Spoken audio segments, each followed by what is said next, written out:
Ready to break the internet, friend? How are we going to break the internet? You said you wanted this to be impactful. What would that look like to you? That's a really good question.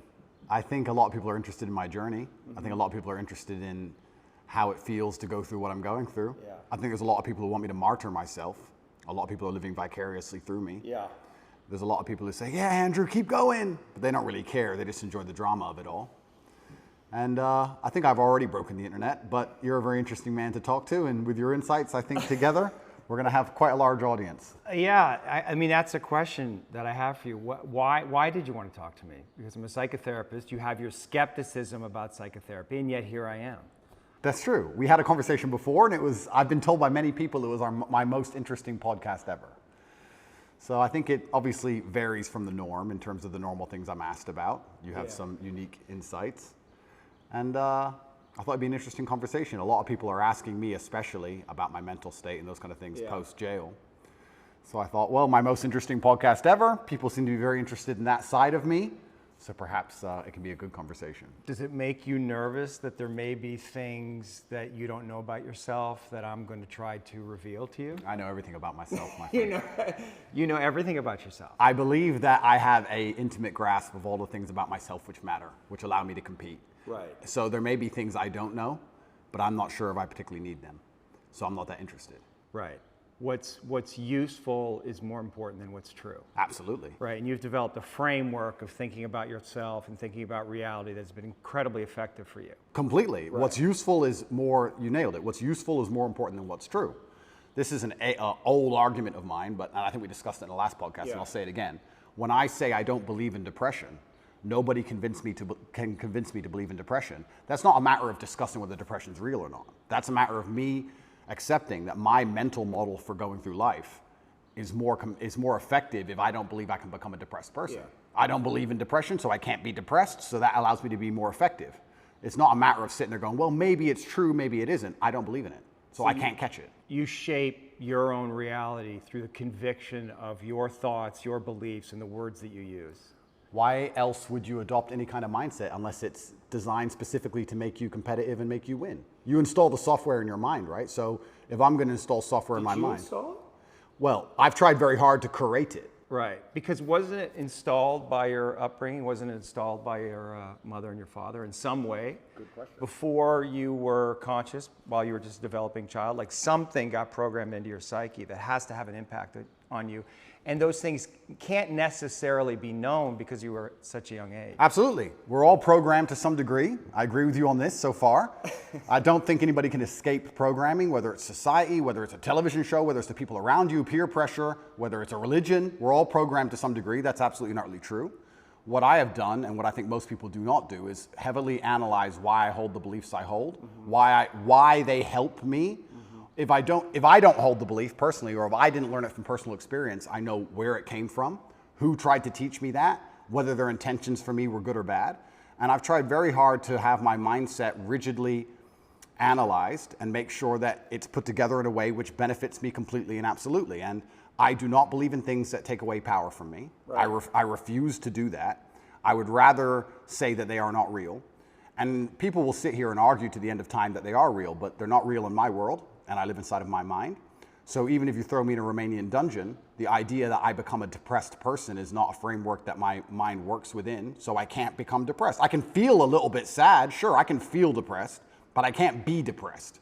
They're very different things. So that's just the mindset I've installed, and it's allowed me to be competitive. And I believe, personally, my personal beliefs are that life as a man is hyper-competitive, and whatever software you have in your mind should be designed to make you as competitive as possible, and you shouldn't be believing in absolutely anything else. So I've tried very hard to make sure all of my worldviews and all of my experiences and everything is curated and aimed in a direction which is going to allow me to be a fearsome competitor in all realms of human endeavor. Have there been some of your beliefs or convictions that have been challenged through the experiences that you've had, particularly in the last, recently? Well, people challenge me often. And what a lot of people don't understand is that I will never adopt the thinking of somebody who is sad, and I will never adopt the thinking of somebody who is less competitive than I am, or less successful than I am. If someone comes along and goes, Andrew, you are wrong, the way you see the world is wrong, but they are suffering from an affliction, why would I adopt a single iota of what they say? So it's kind of funny when I talk about depression. the number of people who defend depression. Depression's ruined my life, it's super real, and I lost my wife, and my life is over, and I want to kill myself, it's real. I'm like, surely you should like my worldview. If depression's so terrible and it's destroyed your entire existence, you should be listening to me tell you it's not real. But instead they're defending it and sticking up for it, which I find very interesting. So that's the first thing. In regards to whether I have had any of my convictions challenged, it's kind of amazing. Maybe it's just a semantics trick, and maybe it's that simple. Maybe it's as simple as saying, I feel a little bit depressed today, but I am not a depressed person, and I cannot become depressive. I'm not going to have depression. Maybe it's just a semantics trip, and by saying that alone, I understand that it's a temporary state of mind, which I can alter and I can affect. And I've never struggled with long-term depression or long-term negative thoughts because I don't believe in that mental model. I think that your mind, like I said, it's software, it's programmed in, and they say inside the Matrix or in every single video game, there are boundaries and there are limits. There are certain things you can and can't do. And I don't believe my mind can be put in a state of permanent negativity. I don't believe in that. I don't think it's possible, so it just doesn't happen. You said you experienced depression, some form of depression or depressive feelings and sadness in prison. What were the thoughts that were coming up? What was happening? Well, there's a lot of uncertainty, which is the first thing That has to be scary. It is scary. It's scary. And also because you're a man who's totally in control of your world, of your life, and that's almost like an imperative for you. And that gives you power. And all of a sudden you're thrust into a situation where you're essentially helpless. Well, you just nailed it. You completely nailed it, because I was exactly about to say it's the uncertainty that I struggle with the most, because in my life I'm in charge of everything. I know exactly how everything works, and I'm the boss, and I get to control absolutely everything. And this is the first time in a long time I'm in a scenario where I have no power whatsoever, no influence, basically. I don't know what's going to happen. Nobody else knows what's going to happen. And also in my worldview, in my world, I'm the hero, right? I'm the head of the clan. Not just my family, but of a lot of people. A lot of people rely on me. Lots of women rely on me. Children rely on me, etc. So everyone comes to me every time there's a problem. So they continued to do that while I'm in a jail cell, expecting me to have some kind of answer. And I'm like, well, I don't have an answer this time. Every other time I had an answer, but this time is a bit unique. How did that feel? You don't have the answers. You can't help. Yeah, I mean, it was frustrating. It's very frustrating, and it's the uncertainty that would bother me. I don't think I felt sad very often, but I certainly felt extremely frustrated. I would sit there and think, there has to be a way out of this room. Not breakout, but like there must just be some words I can say, someone I can talk to. There must be a way. It's only a door. Like I can't just be stuck in this room. And it was hyper frustrating. Yeah, and the uncertainty of it is also scary, because in my situation, every 30 days they decide if they hold you longer or not. And I was encountering people who had been in there for years in my scenario. So. Well, the uncertainty is a form of torture, really. Oh, absolutely. Yeah, it's torture. It is torture. And it's designed to make you break. You don't know how long you're going to be there for. Nobody knows. You hear horror stories. You see other people getting out who've done worse things than you after a week because they've signed a piece of paper or admitted to something or whatever they've done a deal. And you're sitting there, and yeah, it's hyper frustrating. And I think you have two choices as a man. Often when bad things happen, I feel like you can maybe get depressed and sad about it, but the other outlet's usually anger, or a form of anger. I felt like anger was more, in many cases, anger is more effective, I guess. It's more useful. You were angry in there? I wouldn't say I was angry, but if I started to feel negative, I could turn it into frustration or anger, which I could at least alleviate with 2,000 push-ups. It's better than feeling sorry for myself. I feel like if I had to choose one of the two outlets, deciding to use controlled anger was more beneficial than sitting around feeling sorry for myself. I don't ever believe in moping or feeling sad. So when I was at my worst, perhaps I was a little bit angry. But then again, I also think I do that in my normal life. If I'm honest, I don't think anger is a necessarily bad thing. I think that misdirected anger is a bad thing. I think if you get very angry about scenarios and you put it in the correct direction, you get unlimited motivation and you get a lot done. The water behind the dam, it can be destructive, but if it's pushing through the turbine, it powers the town, right? So if I wake up and I go, I want more money, if I can get pissed off enough about it, I can do 36-hour work days, right? So there's nothing wrong with being angry in my world, as long as you are putting it in the correct direction. It's uncontrolled anger, I think, is a problem. Right, anger can be used as a fuel, and it's necessary. And from my framework, anger sometimes is a mask for pain. I'd agree with that. So did you experience pain in there? I know pain is a kind of an abstract word, but was it painful for you? Like, I want to know about your pain. Yeah, it's strange because I'm being as honest as possible. It's strange because I had this instilled sense of duty where even though I'm in a jail cell and I can't leave, and even though I'm cripplingly bored, I don't feel like I had time to feel pain, or I didn't feel like I had time to be a victim. You had nothing but time. No, I didn't have time. What are you talking about? Because everyone outside still relied on me. So when I would get on the phone, people would... Is that avoidance, though? I don't know. Do you keep busy? Do you avoid your feelings by keeping busy, being on the computer all the time? All the things I had to do still had to be done. Just because they threw me in a cell, it just made it more difficult, which means I have less time than ever because the difficulty's been increased. And when I would get on the phone, we wouldn't discuss how I'm feeling. I'd be worried about how everyone else is. They'd be like, how are you? Yeah, I'm in jail. What's going on with this? Are you okay? Are your bills paid? Are press hassling you? I was worried about fixing everyone else's problems from jail more than I was concerned about myself or my own mental well-being. And if I felt particularly, when I say pain, is an awkward one. I don't know if I felt pain because I don't feel sorry for myself, and I've developed this mindset of such absolute accountability that even though what happened to me I believe was unfair, and even though I'm completely innocent, I didn't think, why? I didn't think, why is this happening? I didn't think, why me? I didn't think, oh, this is unfair. Like, none of these things crossed my mind. I was like, this is garbage. However, you can't become the most Googled man in the world without, with every light has a dark, right? Like, let's be realistic about this. Yeah. I'm thrown in a jail cell. Do I belong here? No. But am I here? Yes. I was pretty logical about it. And I was like, okay, I've got a lot of things I need to get done. And I would feel angry if I couldn't get them done. But I don't think I felt pain. Now, I'll admit I don't sleep very well since I've left. Why? I could admit Do you know why? I heard you say in one interview that you have nightmares. I do have nightmares, yeah. What are your nightmares about? I don't think they're about anything. I just have like almost like an adrenaline rush out of nowhere while I'm sleeping, and I shoot up. I bolt awake. No thoughts, no memories, no real visions? thoughts, no real story. Fear. That's fear. I guess it is, yeah. So so let's just, you're dreams are a reflection of the unconscious. And if you're having nightmares, there must be some unresolved fear that wants to get worked out. I believe so, but then also, I love the idea of that. Of having unresolved fear. That sounds like the most interesting thing in the world to me. If someone were to say to me, Andrew, take this pill and your unresolved fear will vanish, I would say absolutely and utterly not. That's not fun. The fun is there's something in my mind which I don't have complete control or complete understanding of yet, and it's not detrimenting my day-to-day life really. Okay, I lose a bit of sleep, but this sounds like an interesting journey. It sounds like I'm in a new level of the video game and I've been thrust into a dark forest and I get to do something brand new, and I'm really genuinely not worried about it. You're not, yeah, you shouldn't be worried about it. It's just where you are. I'm not worried about it, and I'm also not like, oh, I need to fix this. I don't care. I'll have nightmares, and I'll wake up, and then I'll either go back to sleep or I'll continue to work, and that's life. Maybe life will keep giving you situations in which you'll have to confront that fear to resolve it. Why would I want to resolve it? Well, because... I mean, if I'm really that tired, I'll sleep. No, but fear creates distortions in our mind, right? I mean, fear is the seed of evil. Right? And so we want to know what we're afraid of, because if we block our fear, we're susceptible to bad actions, right? And fooling ourselves about what they are, rationalizing.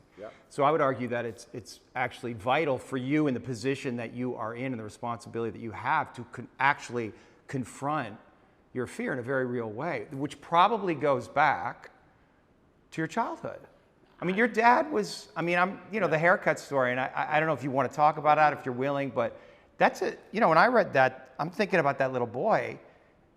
It must have been fucking terrifying. It is, but I do think I had the best father on earth. I'm not disputing that. I mean, there's a lot of good that came from your father. I'm not disputing that your father was a good man. When you say he could go from 0 to 100 like that for a little boy, it's scary. It's fucking scary. It is, but that fear has to be in you. You don't know what the fuck he's going to do. Yeah, completely. Yeah. But I think that's prepared me for life fantastically. And I also think the fear. But have you reached a limit? Have tolerance? you? Well, of the video game. I mean, you're facing all these charges, right? So something, and maybe this is what you need to go through. I mean, you're on the hero's journey, right? And this is inevitable in some way. But also along the hero's journey, you have to die to be reborn. That's true. And I agree with all of that. But if I'm genuinely, I mean, I psychoanalyze myself all the time, which is one of the main reasons I don't believe in therapy and psychoanalysis. You can't psychoanalyze yourself. Of course you can.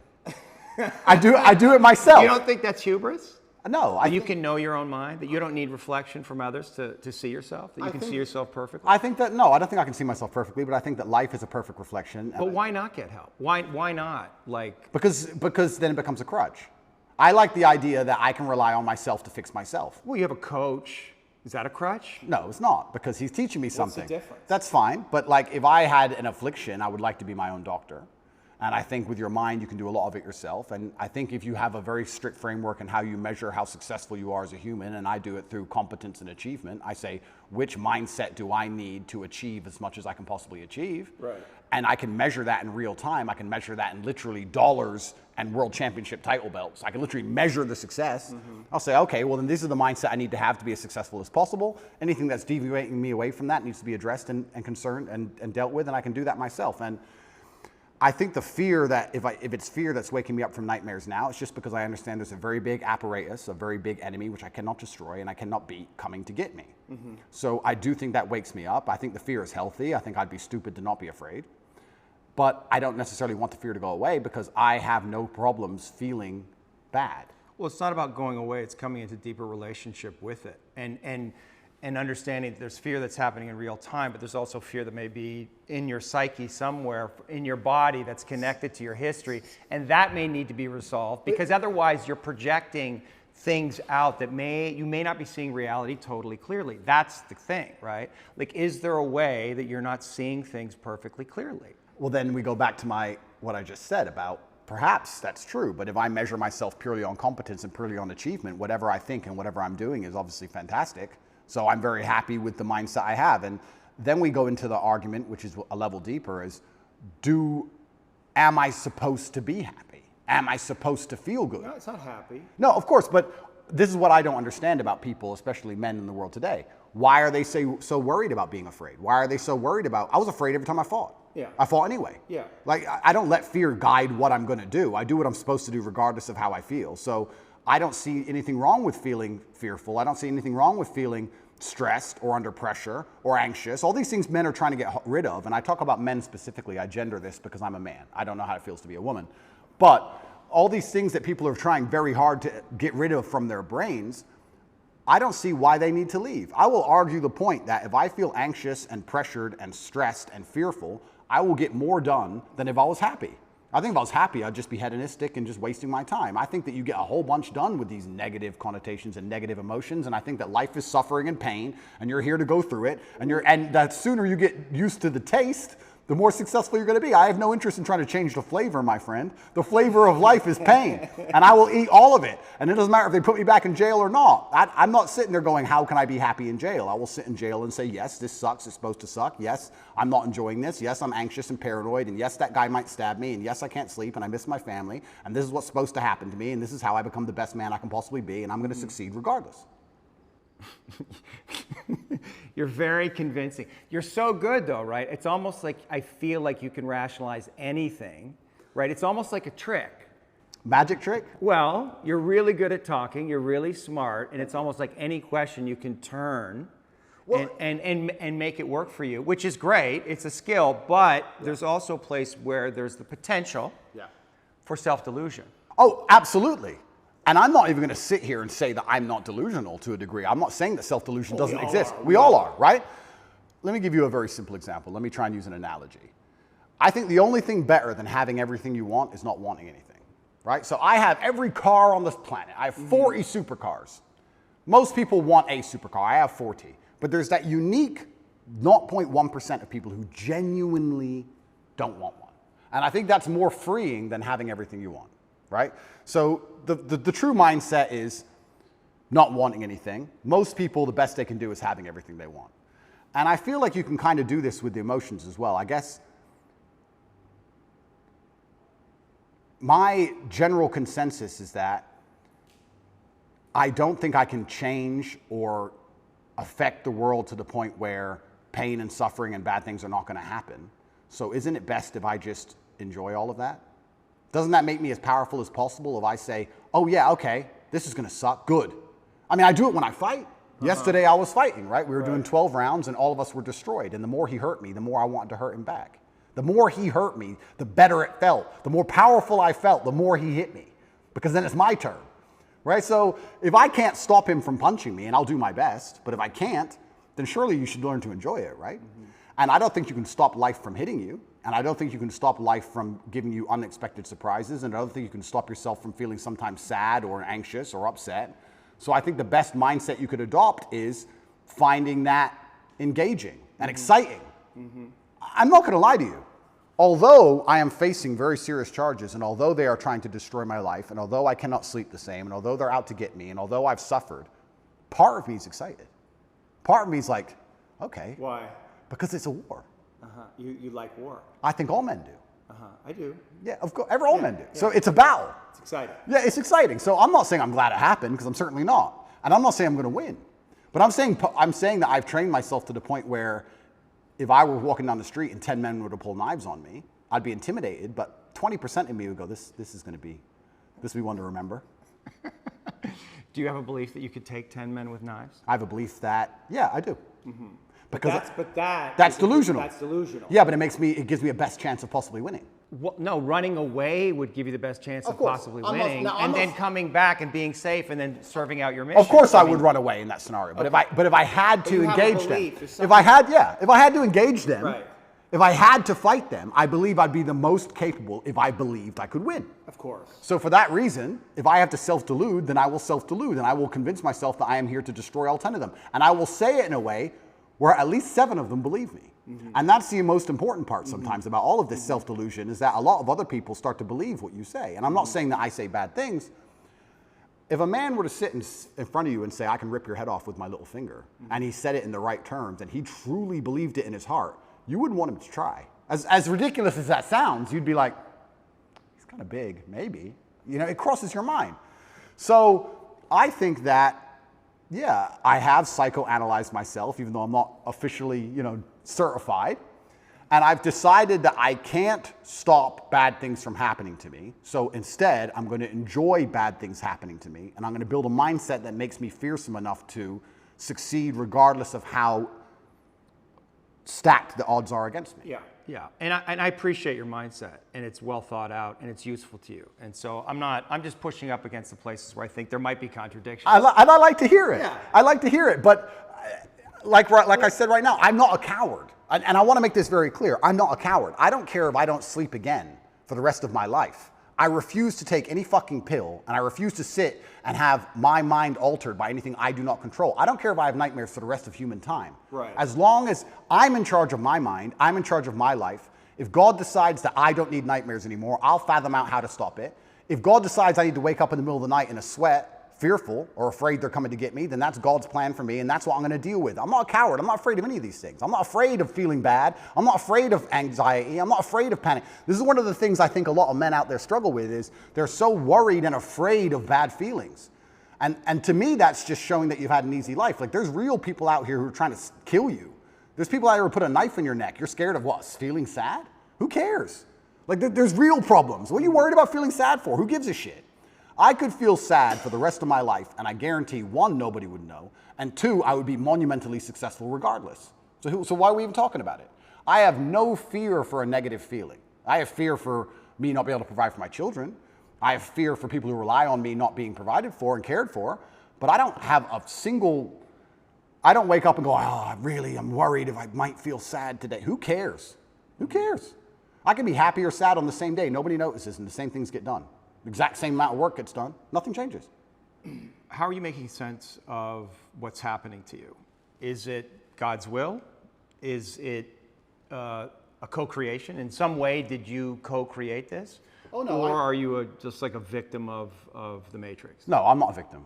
So absolutely everything is, I believe. Some way you're a victim. Completely, but I believe in self-accountability. Sure. I could have prevented this. Well, how did you co-create this? If let's presuppose you did. I created this by being monumentally successful. Right. There's no light without dark. equal and opposite force. But you said you were excited about it, so maybe there's some way you actually wanted this. I didn't want this. In fact, I had conversations with Tristan for a long time, and I kept saying Icarus to him. When I would decline certain podcasts, I would decline meeting certain famous people, I would decline talking about politics, I would decline things, and I would keep saying Icarus. And he would say, why are you doing this? And I just reply Icarus. Because I knew if I got too big that they were going to come for me. I knew that. So I tried to balance it, and I felt like I did a pretty good job, but unfortunately I got it a little bit wrong. My fault. I got it wrong. I put myself here. But I also don't believe that there's any light without dark. It's yin and yang for a reason.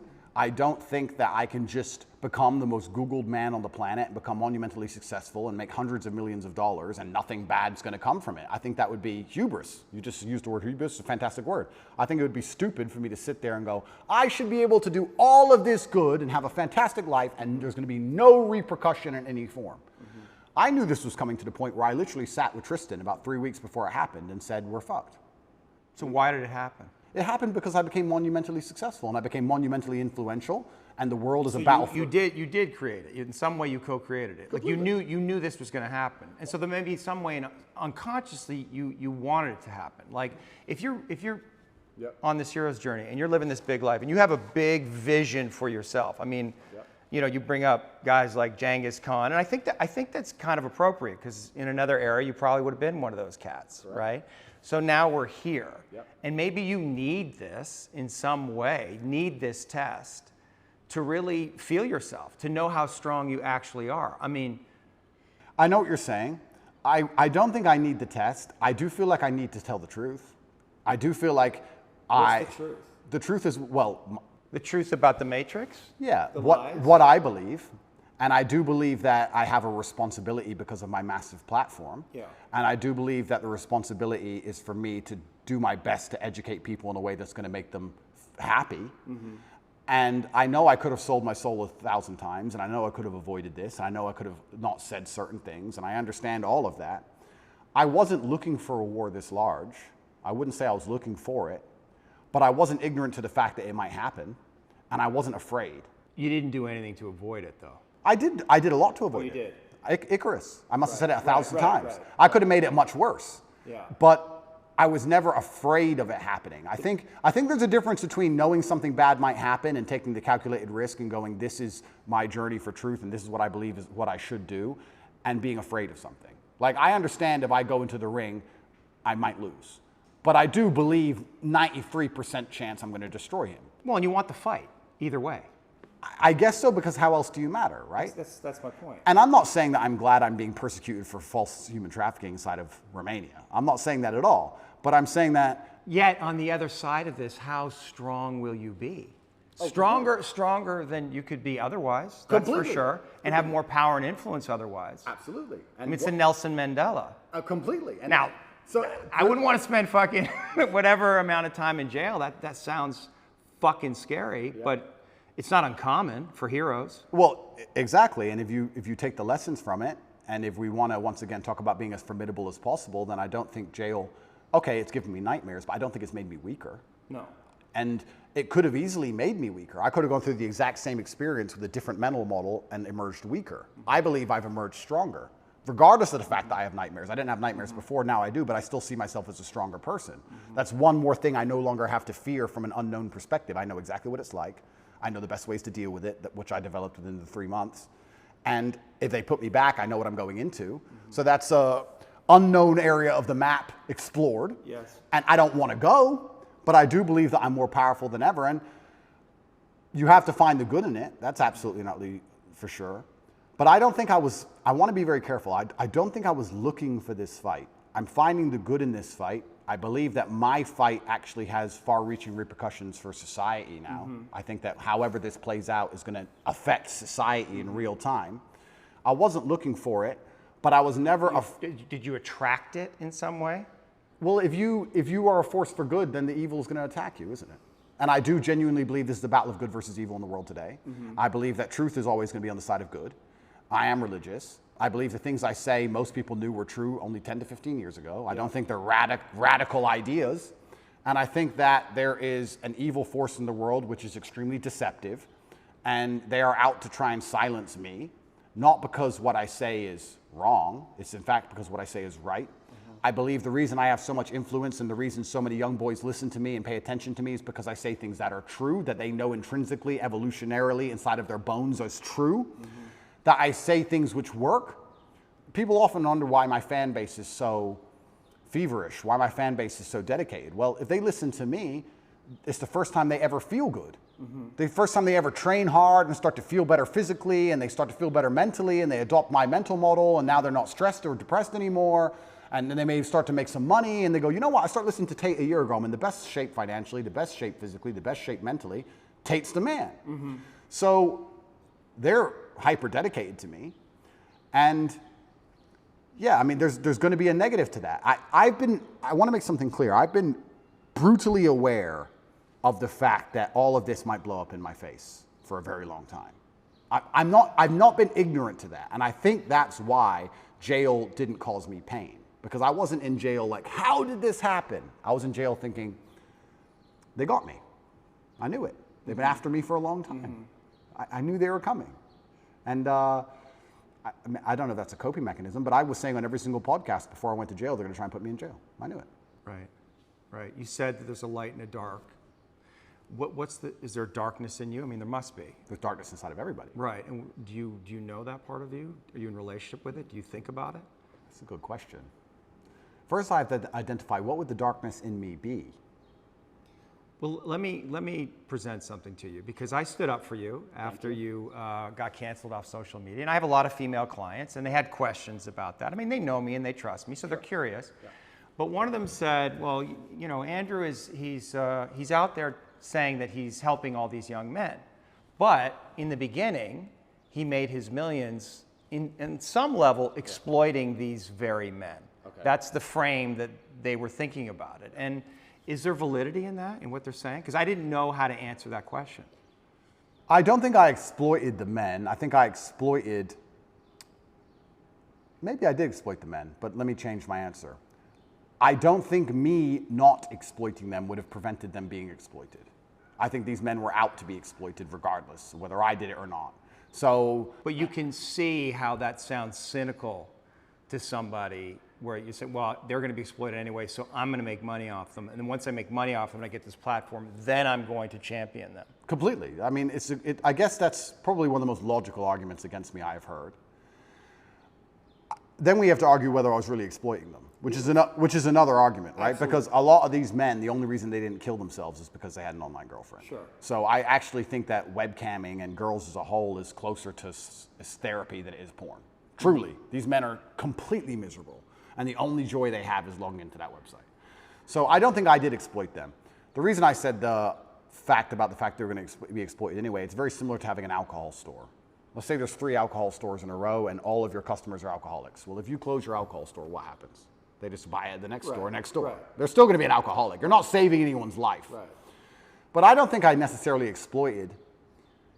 I didn't see myself as exploiting them or exploiting the girls. I don't think that. I think it was a business opportunity, and I approached it the way I approach everything, which is extremely professionally, and I got good at it, and we had a very successful company.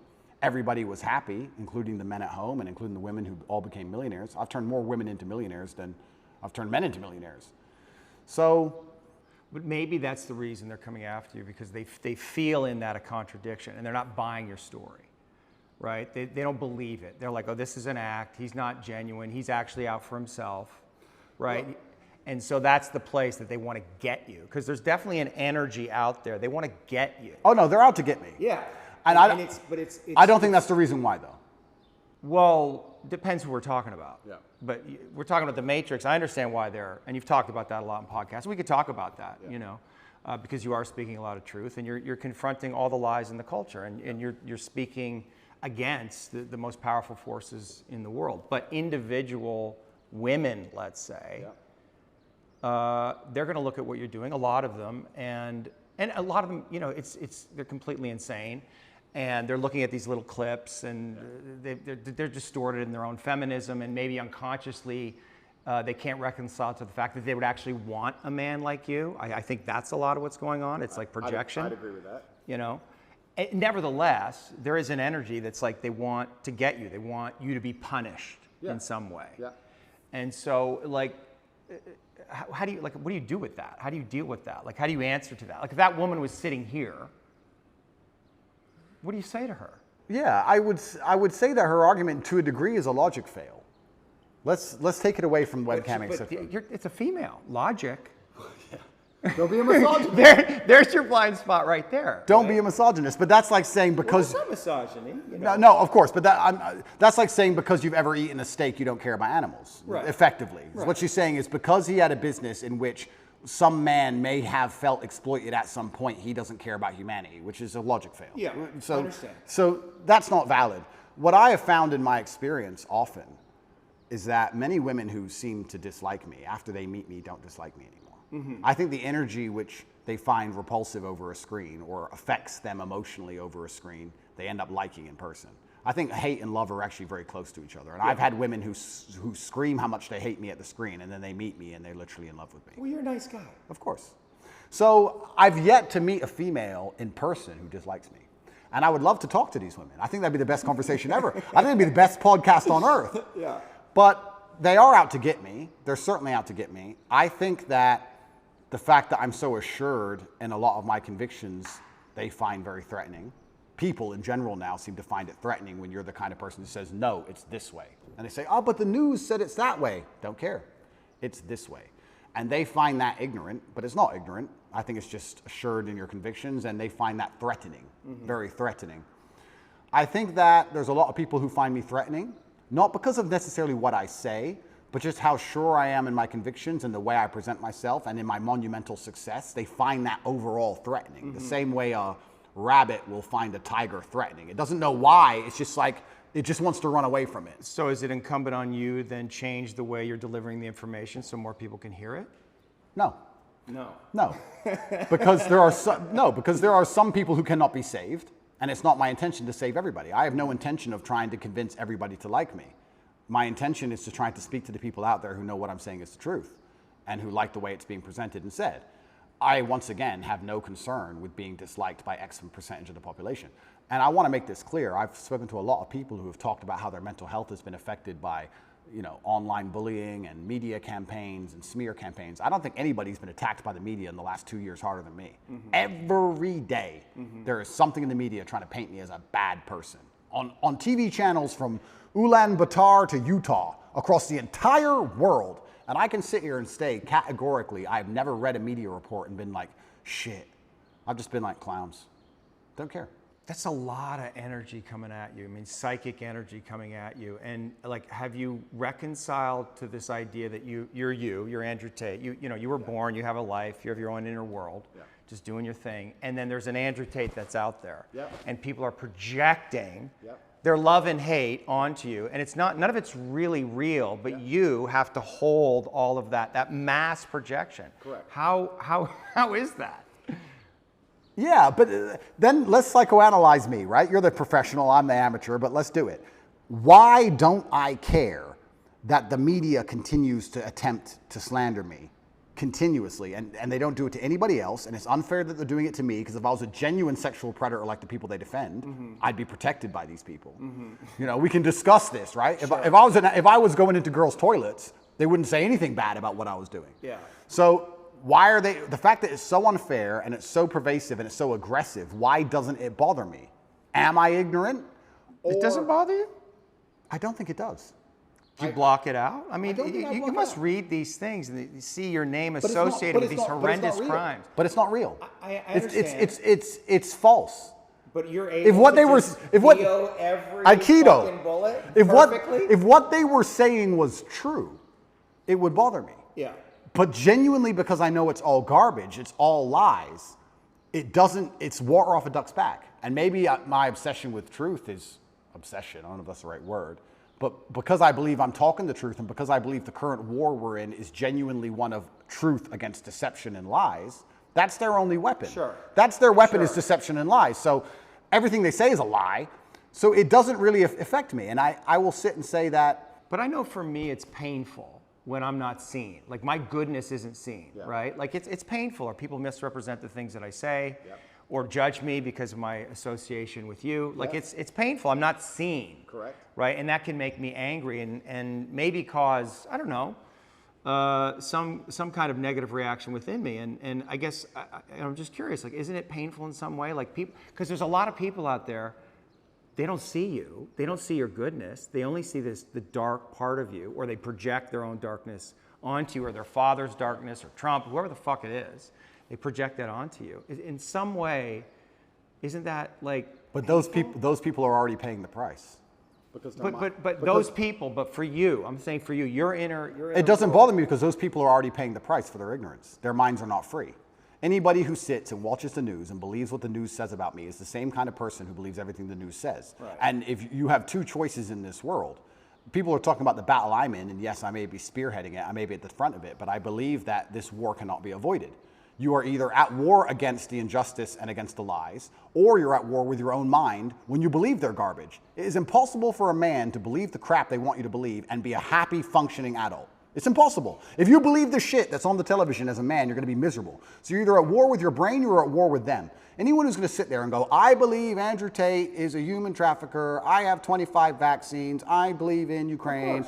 These people are already paying the price because they're already miserable, and I can guarantee everyone who dislikes me is an unhappy person because their minds are enslaved. Mm-hmm. So I don't feel, when someone sits across from me, which has never happened in person, but let's say someone on the internet makes a video about me, right? Mm-hmm. And these happen. A new Andrew Tate's the worst man ever. I can load up the video and just look at him for a fraction of a second and go, he's paid the price. Right. He's already miserable. If I was that person, then depression would be real. These are fat internet trolls, losers, mm-hmm. who can't compare to me in any human metric. They know it, which is why they dislike me. Mm-hmm. Because anybody who genuinely gets out in the world and looks for truth and looks to be successful and is tenacious and is brave agrees with everything I say. Mm-hmm. So I don't feel pain when someone sits and says garbage about me because I believe that their mind is already suffering because they're not free. Mm-hmm. Their mind's not freed. Anybody who can listen to what I say long enough and not be emotional about it and actually understand it, well, those people aren't paying a price. So maybe that's a coping mechanism, but every single time I see a woman who hates me or a man who hates me, and I compare them to the people who like me, there's a massive contrast in overall physical attractiveness, success, financial success. Like, it's amazing. Sure. So it's like, okay, well, my haters are way down here, and the people who agree with me are way up here, so let them hate. Maybe they just resent you. Of course, not maybe. I think a lot of the reason this is happening to me is, and maybe this is arrogant, but... Are you arrogant? I'm with the therapist, so I'm allowed to be arrogant, right?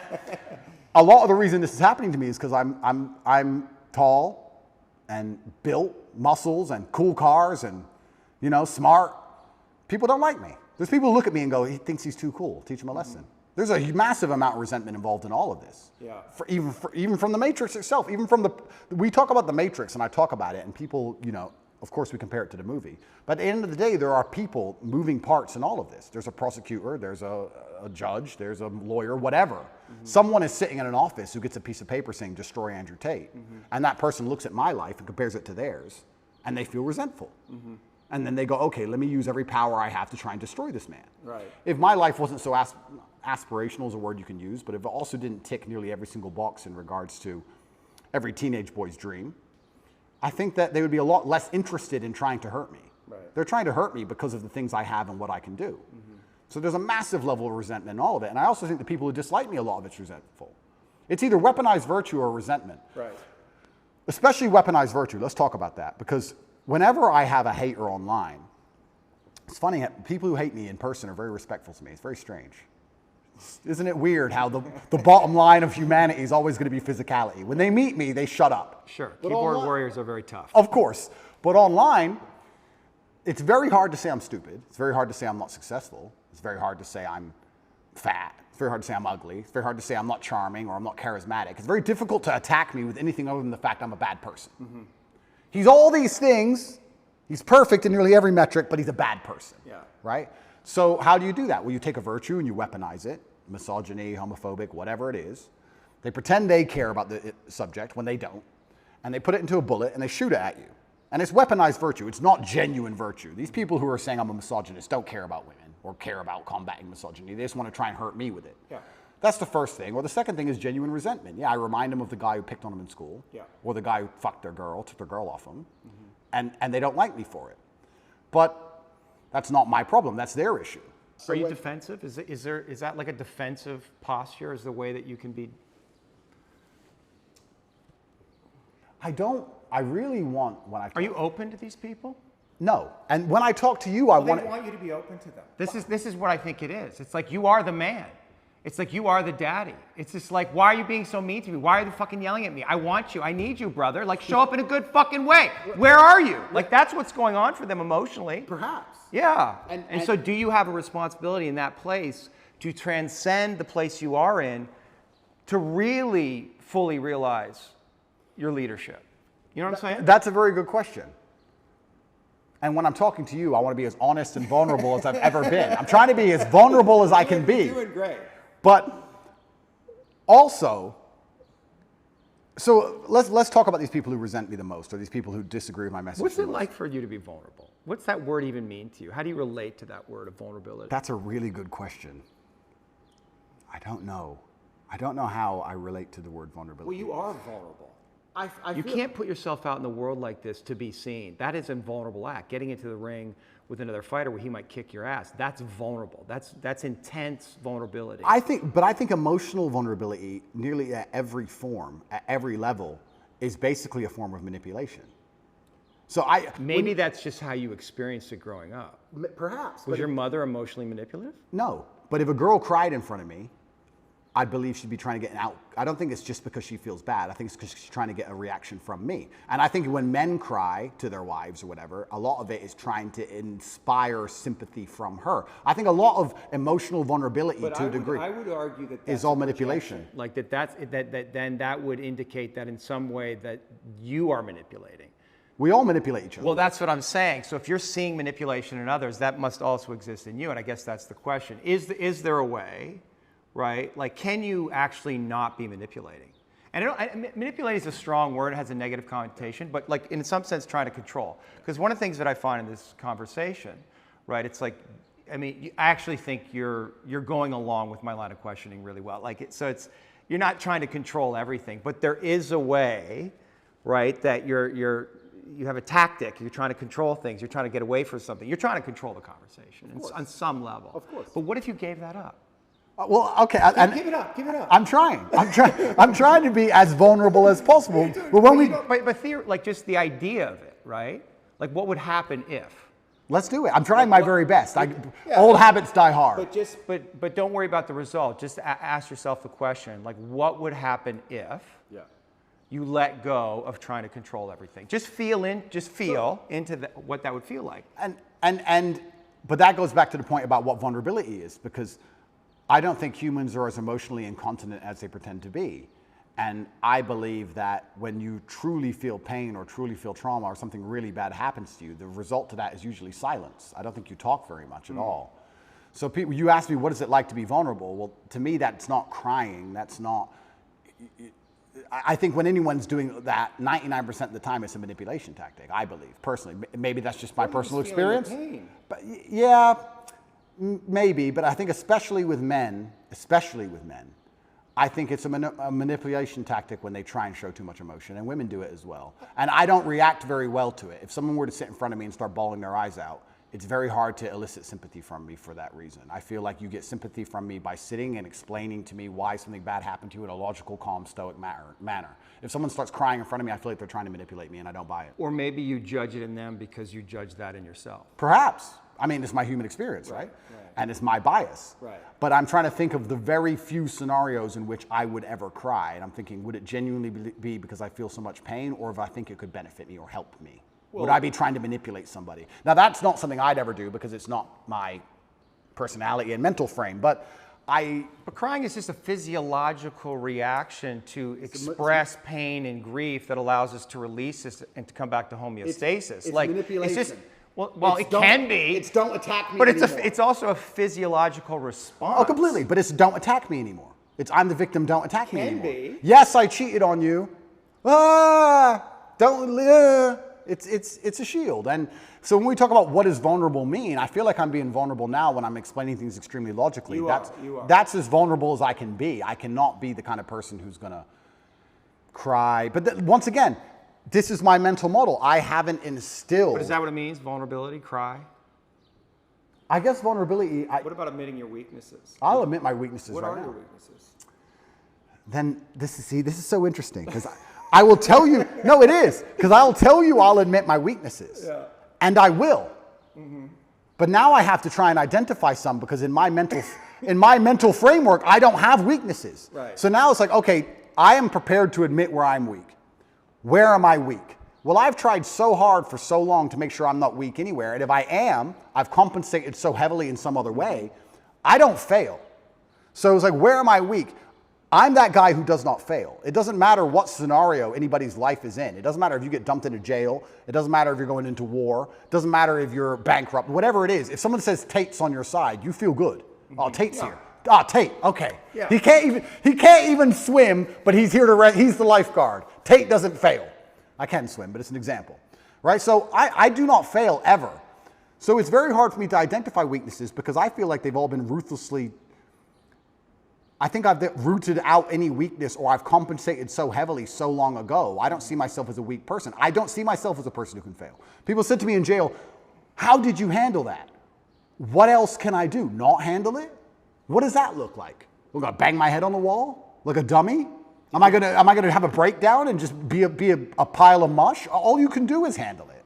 So you were talking about vulnerability. I'm being as vulnerable as I can, but I can't even honestly sit here and tell you a weakness I have because in my mind I have no weaknesses. And perhaps that's delusion. Perhaps that's perhaps it's delusion. Yeah, but that's... But a useful delusion is what you're saying. It's brutally useful. Yeah.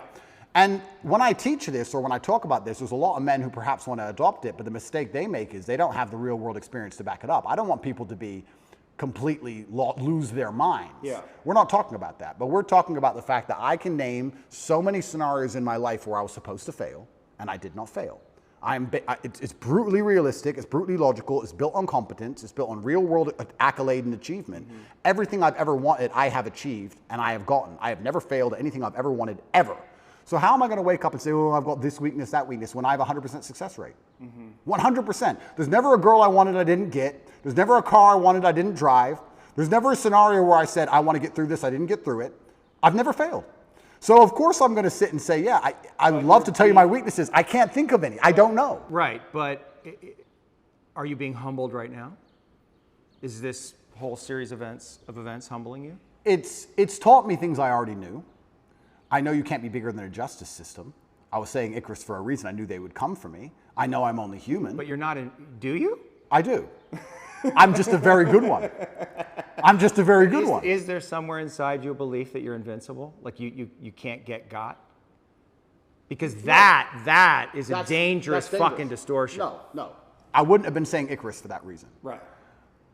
I'm actually far more cautious than most people would believe. Mm-hmm. I err on the side of caution. You're tactical. I'm very tactical with all of my life. Even the security I organize, the places I stay, where I go, I'm extremely tactical. I don't believe I'm Superman. I just believe that I do not fail.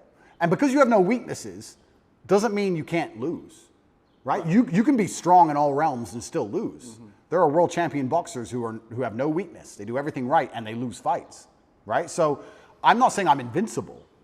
I'm just saying if you ask me to name my weakness, I can't think of one. What should we ask the guys? Sure. You can ask people. You can ask people around me. I would love to hear it. And I guess I can tell you what people say about me. Well, actually that's a good question. Do you feel like you get? I mean, I guess Tristan.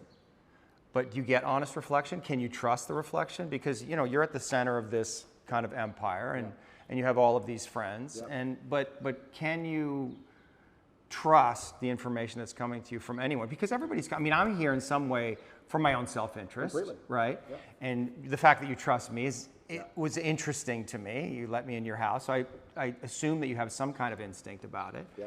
But that must be hard, like to trust.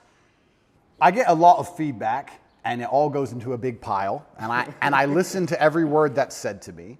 I'm not the person who's beyond reproach. Everyone I work with, a lot of people have said things to me, and I'm told about myself quite often. Yeah. And I put it all in a pile, and I analyze every single word carefully. I ignore most of it, but I do listen to it. Mm-hmm. And I guess the number one bad or negative thing that people will say about me, who know me is they may say I'm very insensitive. I hear that sometimes, usually from women. You're insensitive. I'm insensitive because I think once you become a ruthless problem solver, you come across to a degree as insensitive. We have this big issue and everyone's crying. Okay, stop crying, fix the issue. Right. You have to be insensitive. Okay, what are you crying about? Let's fix that. Right. Well, you know that's wrong. Well, a lot of people want to vent. They don't want to fix the problem. They want to cry. Well, they just need you to be with them and say, I understand, here you are, exactly. baby, I love you. Completely. You're rolling your eyes. Yeah, but that's what I'm saying. So when you become a ruthless problem solver, Right. you become to a degree insensitive. Now, there are some scenarios which that doesn't work, right? There's some problems you can't fix. The death of a loved one, that's different. Yeah. But if people are crying about something which is very fixable, it's very difficult for me to be interested in their crying. And I'll tell you why. Because if I have a set standard for myself, if I wouldn't allow myself that luxury, it's very hard for me to give it out to everybody else. If I don't allow myself the luxury of being incompetent because of an emotion, then it's very hard for me to look at others and go, well, you're allowed to be incompetent because of your emotions, and you're allowed to be incompetent because of your emotions, and I'll just deal with the struggle of never being incompetent ever, regardless of how I feel. If I have standard for myself, I'm going to implore my standard or imply my standard on others, and if they don't meet that standard, then they're going to call me insensitive. What would you have to give up to become more sensitive, particularly to your women? I'm a very sensitive, romantic, nice man. Yeah. In general, I'm actually a romantic man. I get called that a lot. No one calls me cold. Right. It's different. You're loving? Completely. But when it comes to problems especially, Right. can be insensitive. You default to problem solving. Absolutely. And that's not what they want. What's the issue? They want you to just understand and hold them. And They want to cry about the problem a while. And time is time is money. Time is money. I'm like, okay, yeah. Boom, boom, fixed. Right. No, but you don't understand. Da, da, da. I do understand. Now it's fixed. Shh. Next. Like, Right. I think that's just competence. And I think that's genuinely, I think most men are kind of like that. Perhaps I'm just hyper like that. Yes. So I get called insensitive sometimes. What else do people say negative about me? This is Are interesting. you arrogant? Well, the difference between arrogance and reality is just competence, isn't it? Say that again? The difference between arrogance and a healthy grasp of reality is only going to be the competence of an individual. That's one way of looking at it. But If I can kick the fuck out of everybody, for example, and I say I can kick the fuck out of everybody, am I arrogant? Not necessarily. It depends on the kind of energy of it, right? But I mean, one might say that arrogance hides insecurity. Like, are there places where you're insecure? That's another very good question, but let me think about this for a second and answer it, because these are questions that have never been asked before. But I don't, okay, so what am I insecure about? This is another point, and maybe this is a personality characteristic, which is interesting. I don't do anything I'm bad at ever. Oh, like sing? Yeah, like sing. I cannot sing, so I will not sing. I'd love to hear you sing. I'm sure you wouldn't. But maybe that once again shapes my reality, because I refuse to do anything I am bad at. If I'm bad at it, I hire someone else to do it, or I find someone else who's good at it, and I offer value to them to do it. I don't do my entire reality. Why? Why? Because you don't want to, I mean, there's the things you're incompetent in and you have time, but like, because you're scared to look foolish or not be good at something, and people are going to see, oh, Tate's not so great at everything. No, I don't think it's emotional. I think it's purely logical. I'm thinking about my day. Every single thing I do are the things I am absolute best at. If I'll put boxing gloves on after this and I'll go fight and I'll beat everybody. I'll destroy everyone. And I think I only enjoy things that I'm good at. And I also think that if I have X amount of hours in the day, the way I can be the most competitive, most fearsome predator is to spend all of my waking time doing things I'm the best at and leave things that I'm not good at to the other people who perhaps are good at them. If you're an accountant and you want to become as rich as possible, then what you do is as many hours as possible accounting. But you're rationalizing. I am, correct. Yeah. So let me rationalize it. Yeah. I'll rationalize it. Yeah, but that's what you do, and that's it. That can be a defense. I mean, rationalization is a classic defense. Yeah, but that's my rationalization. And you're really good at it, But right? rationalization- But it's like a sword you have that's super sharp, and you want to use it all the time. All the time. Yeah, but what if you set it down and realize there's other tools available in your toolkit, and maybe you need to develop those? But rationalizing is how I built my mind. It's all. You don't have to give it up. The sword's right there. You just have to use it all the time. But it's all, my entire framework and how I view the world has all been one massive rationalization, and it's let me build a reality which is exactly what I wanted it to be. You must know that has limitations, because you can't rationalize everything. That's not what life is. Isn't it? Right? There's other layers of reality that the mind does not understand. Okay, well, Right? you're right. And just because I rationalize things doesn't mean I don't feel things. But yeah, I know you feel things. yeah, I feel things. And I actually know that you're really sensitive. Like I wouldn't be here if I thought you were some, maniacal psychopath. Correct. It's because I'm here because I can, and that's what I think a lot of people saw in the interview. They felt your sensitivity, they felt your vulnerability, and they were really attracted to it. Oh, I'm a lot more sensitive than people know. And this is one of the things I like to say. When I talk about depression not being real or how life is pain and suffering, that doesn't mean that I'm not saying those things because I've never felt them. Yeah. I'm saying those things because I know them intimately. I'm saying those things because I know exactly how it would feel to label myself a depressed person. Yeah. I know it very well. I just refused to do it. Right. So yeah, I'm absolutely not really a sensitive person. I would label myself sensitive. But maybe maybe 1 second. I just want to go back to my original point. Yeah. Maybe my worldview is affected by, and we're talking about arrogance, when you wake up and all you do are things you're world level at. Yeah. Everything you do are things you're fantastic at, right? Mm-hmm. All of the time. Yeah. And you beat everybody all of the time at all of it. Yeah. Aren't you going to have a degree, a tinge perhaps, of arrogance? Of course. Of course you are. So, but would I label myself an arrogant person? Well, I'm not going to sit down and say I'm good at something I'm not. Right. So I don't think I'm unrealistic. Are you taking on the full responsibility that you have given all of the gifts that you've been given by God? Yeah. Is there any place where you're not taking on responsibility for that? No. I think I take care of absolutely everybody I love in every single way. I think anybody who's ever needed me, I've been there for them if they've deserved it. I think anybody who listens to my message is becoming a better person overall. I genuinely believe I'm fixing and helping society. I don't know what else more I'm supposed to do. I mean, to a degree, I've almost martyred myself. Mm-hmm. What else more can I do? Mm-hmm. My options at this point are either to continue to help people and explain to men why I became so successful, which is all I'm basically doing. I'm saying you're a man and you're upset and you want to be X. Mm-hmm. I'm telling you how I became what I wanted to be. Mm-hmm. This is what I did. Is there anything beyond the things you just said that you're responsible for? Like, what is your responsibility here? My responsibility? Well, I guess ultimately to yourself, it's to your family first, yep. Right? What is your responsibility to God? I think God wants me to be the best possible version of myself. Uh-huh. I think that God dislikes people who are lazy. I said this to somebody once and he got very offended. I said, God doesn't like lazy people. God has created you and he wants to see the absolute best you can be. I think that if you don't take care of yourself, God has no interest in taking care of you. If you have a Ferrari on the drive and you don't take care of it, who's going to take care of it? Nobody. I think that taking care of yourself and being the best possible version of yourself you can be is how you please God. I think that's one of the best ways to praise him, is to wake up every day and say, I need to be the strongest, smartest, fastest, most fearsome, most stoic, most capable man I can possibly be. This is how I please God. Yeah. Yeah. So I think your duty to God is also these things. And that's another massive source of strength that I get. When I'm alone in a jail cell, I understand that God is still watching. And God would be unhappy if I couldn't handle it. Mm-hmm. I don't think, maybe we can talk about God, or we can also talk just about basic cosmic balance. I don't believe you can become the most famous man on the planet calling yourself the top G without the universe testing you if you're really about it. I don't think you're going to get to a point where the universe, whatever you want to call it, is going to say, is he really the top G? Yeah. And you're going to have to prove it. If you walk through life and say, I'm made of iron, I'm Mr. Tough Guy, sooner or later someone's going to check you and find out if you are or not. Right. So when I was doing this for a very long time, I wasn't ignorant to the fact that something's going to come along and see if I am who I am. So when I'm sitting in a jail cell by myself with cockroaches all over the floor, I'm like, okay, this is my chance to show I'm not full of shit. Right. Was I full of shit? No, I wasn't. Am I going to allow everything I've ever said and my last name and my duty to God and everything to go down the pan, or am I going to just man up and fucking win? Right.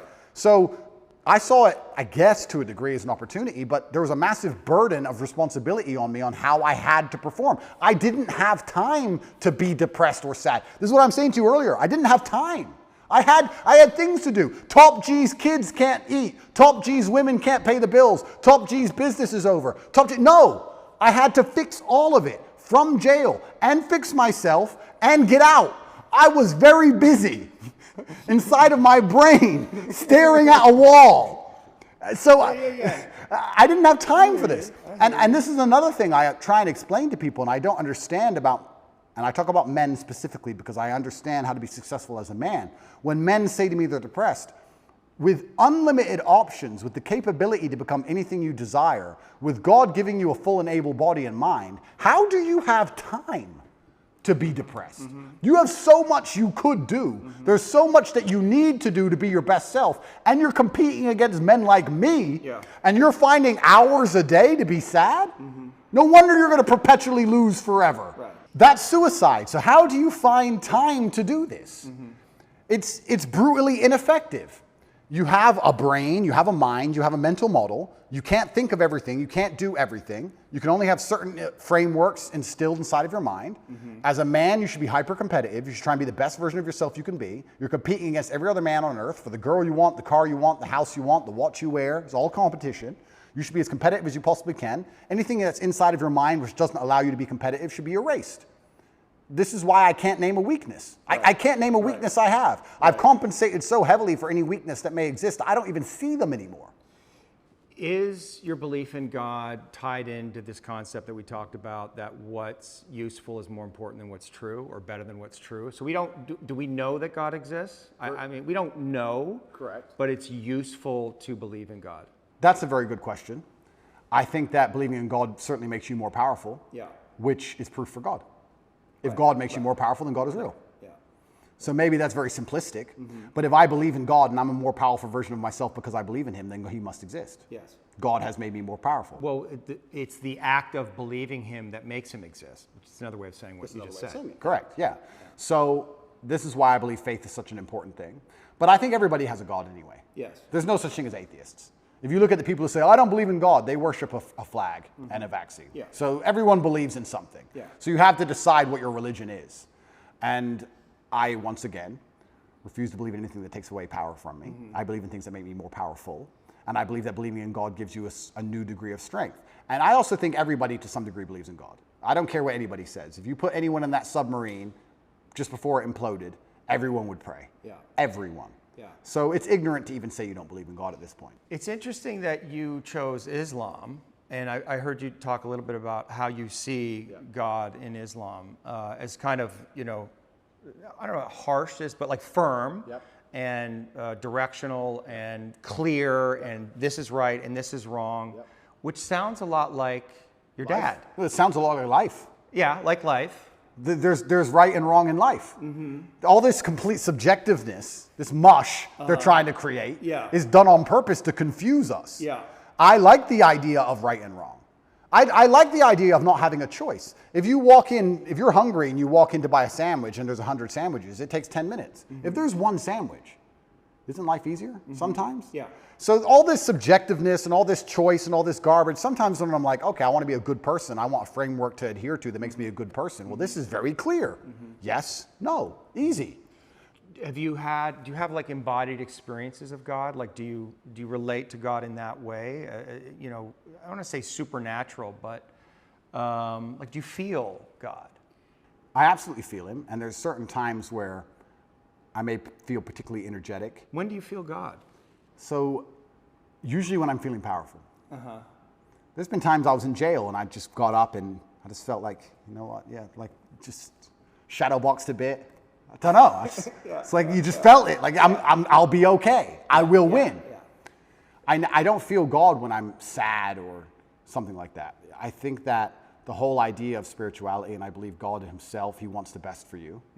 And it's interesting, how we're tying religion to my worldviews, because my worldviews were the same before religion. I guess before it was the cosmos, or just the way the universe works, or light, dark, yin, yang, etc. I still say these things, but now I attribute a lot more of it to spirituality, a lot more of it to God.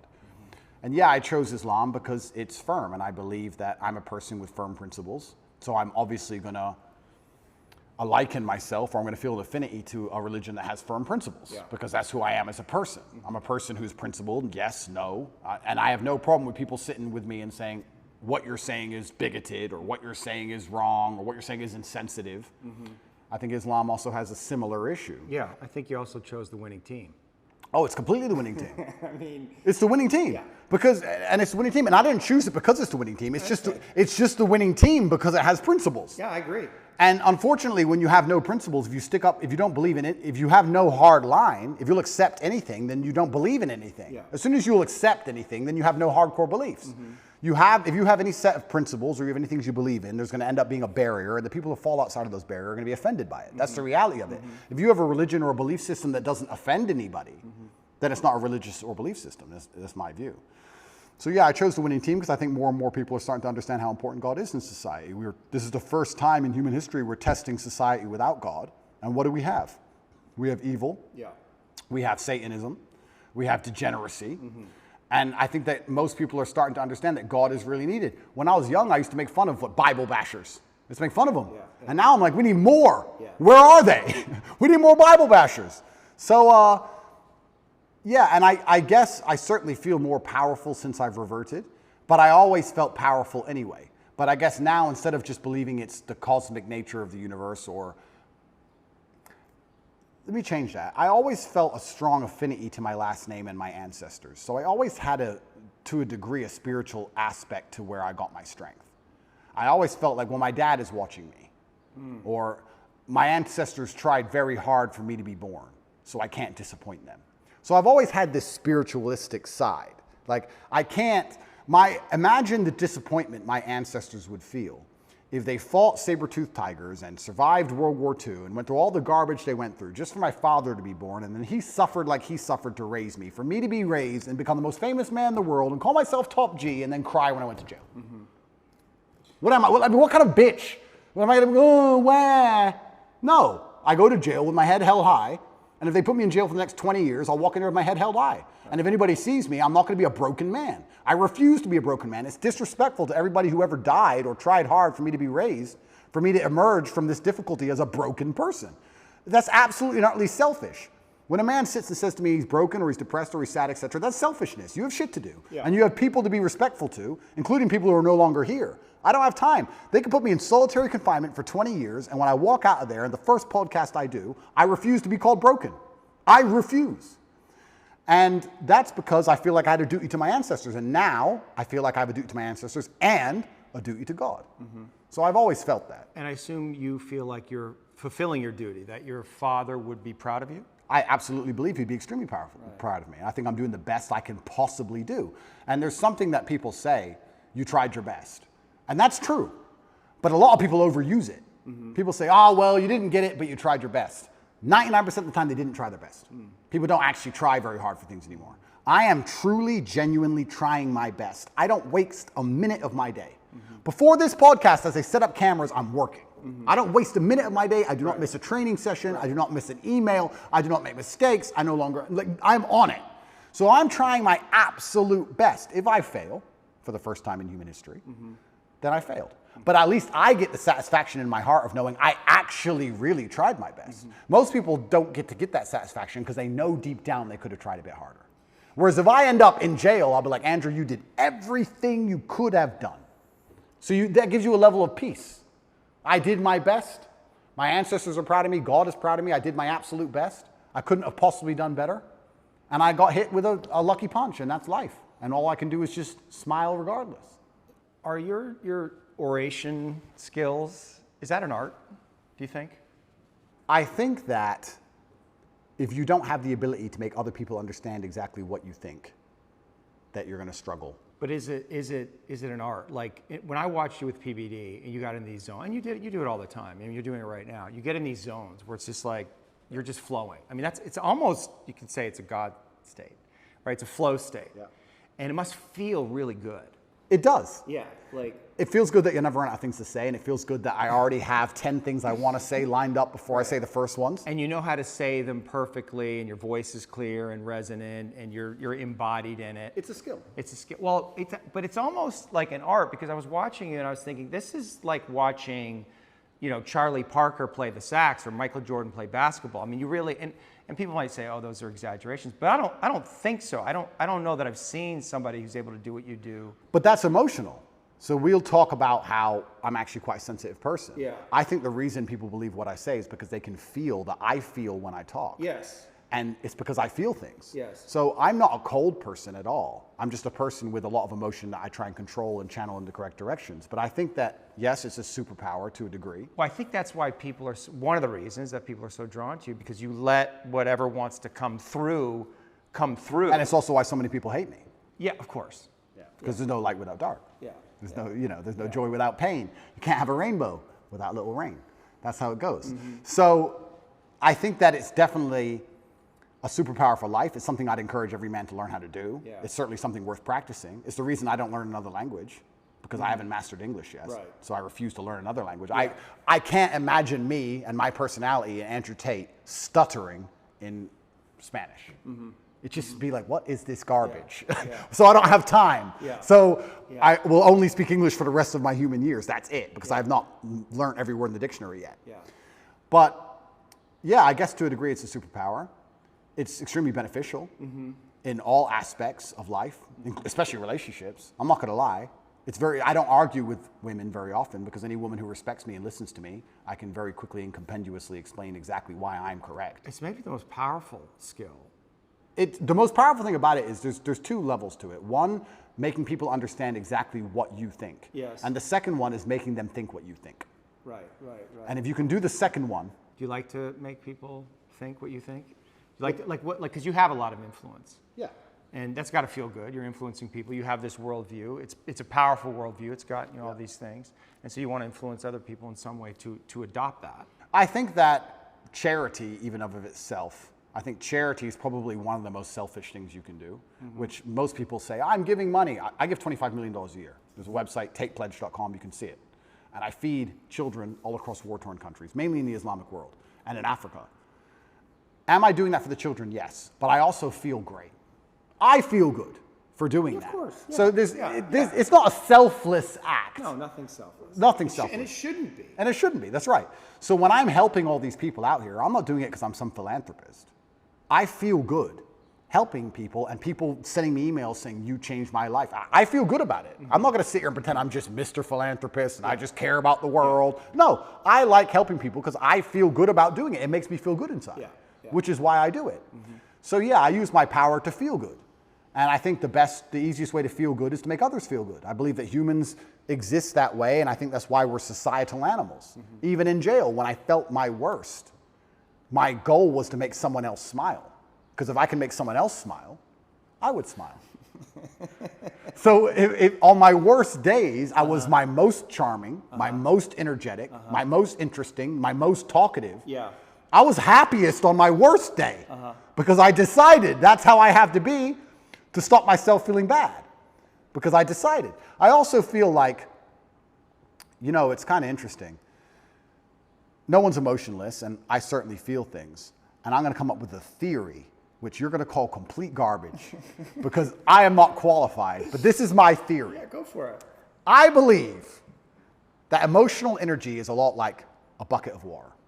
You have all this emotional energy, right? You have a bucket of water. And then you have a bunch of different holes you can pour it down. So I believe if you wake up one day and you feel particularly depressed, you don't feel depressed. You just have a lot of emotional energy that day. Some days you don't have that much emotional energy and life is pretty calm. But some days you wake up and you have this big bucket of water. And the superpower is deciding which emotion you're going to put it in. Not to not feel the energy, but to decide which emotion you're going to put it in. And I think that's my superpower. I don't have the superpower of being able to stop myself feeling things. I have the superpower of being able to choose how I use that energy and what I decide to feel. And then if you want to be hyper successful as a person, you have to be very careful to avoid the happy hole. Because happy is what everyone thinks they would choose. If you had this emotional energy and could choose any emotion, you'd choose happy. But if you choose happy, you don't get much done. What do you choose? I choose, if I had to choose how I wanted to feel all the time, I would choose proud.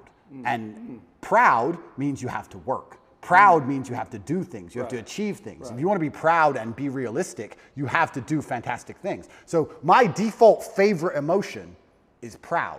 That's how I'm happiest when I feel proud about anything. Well, and the organism releases dopamine in the brain when we do hard work. Which is and why I have accomplish to tasks. win. I have to win all the time.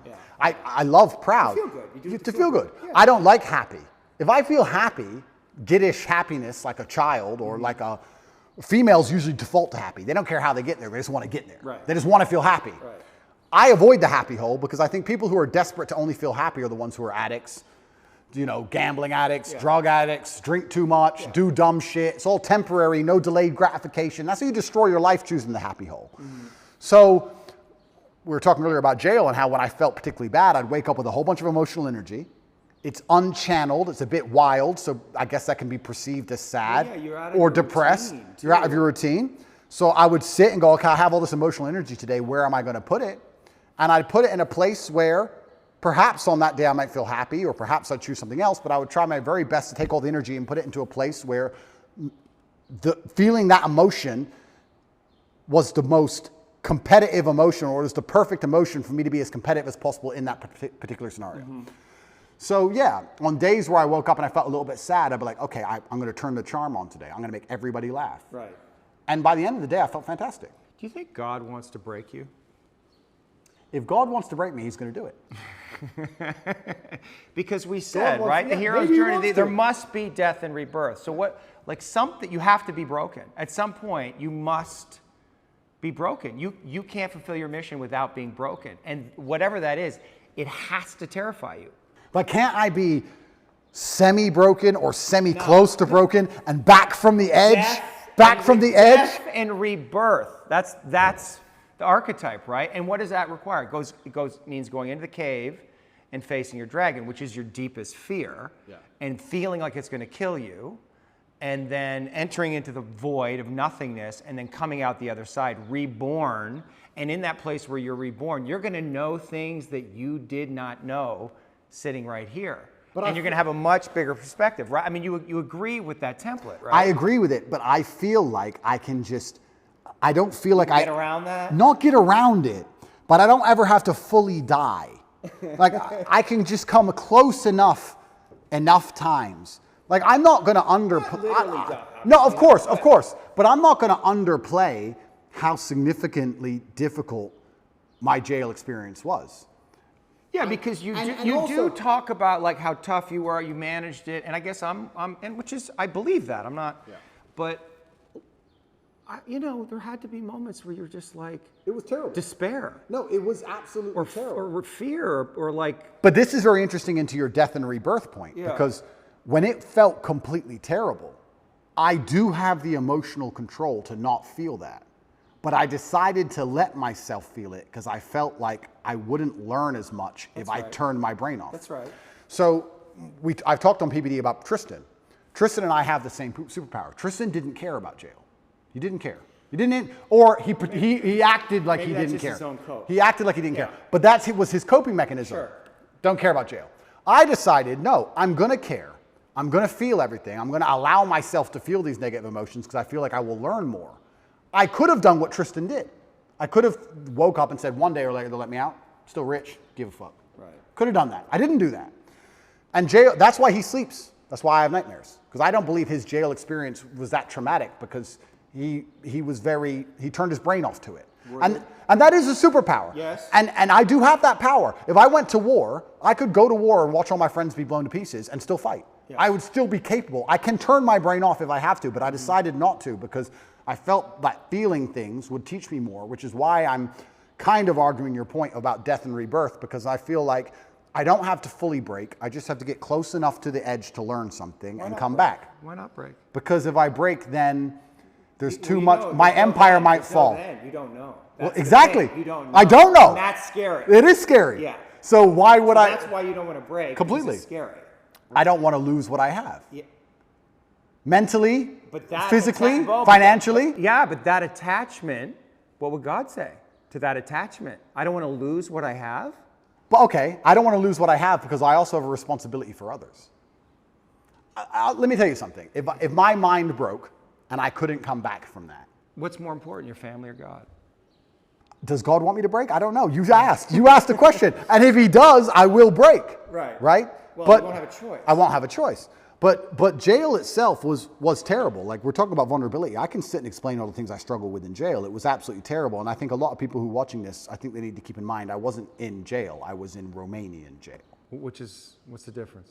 Well, it's the poorest country in Europe, and it was built during communism, and it's basically designed to torture you. Cockroaches, Yeah, I mean, it's not like jail, like we imagine jail. I don't want to insult the Romanian justice system, and I don't want to insult any Romanians. I'm still within the confines of Romania, but I think most people at home understand what I'm talking about. I didn't have yard time. I didn't have any friends. I was in a room for 93 days. I did not leave that room unless I was being dragged to court in a language I didn't understand to be sent back to the room. Yeah, it was hard. I did a 4-day vision quest, 4 days, 4 nights, no food or water, out in the mountains, like in a restricted area, like just like a prison cell. And that took me to my edge. So I can't even imagine 93 days. Yeah, I mean, it's terrible. And you don't know how long you're going to be in there for. Yeah. And you have no control over anything. And you don't sleep very well. People think you just sleep it off, but you can't. The jail is very loud. There's a lot of distressed people in there, a lot of upset people. The energy is sad. Yeah, it's a bad place to be.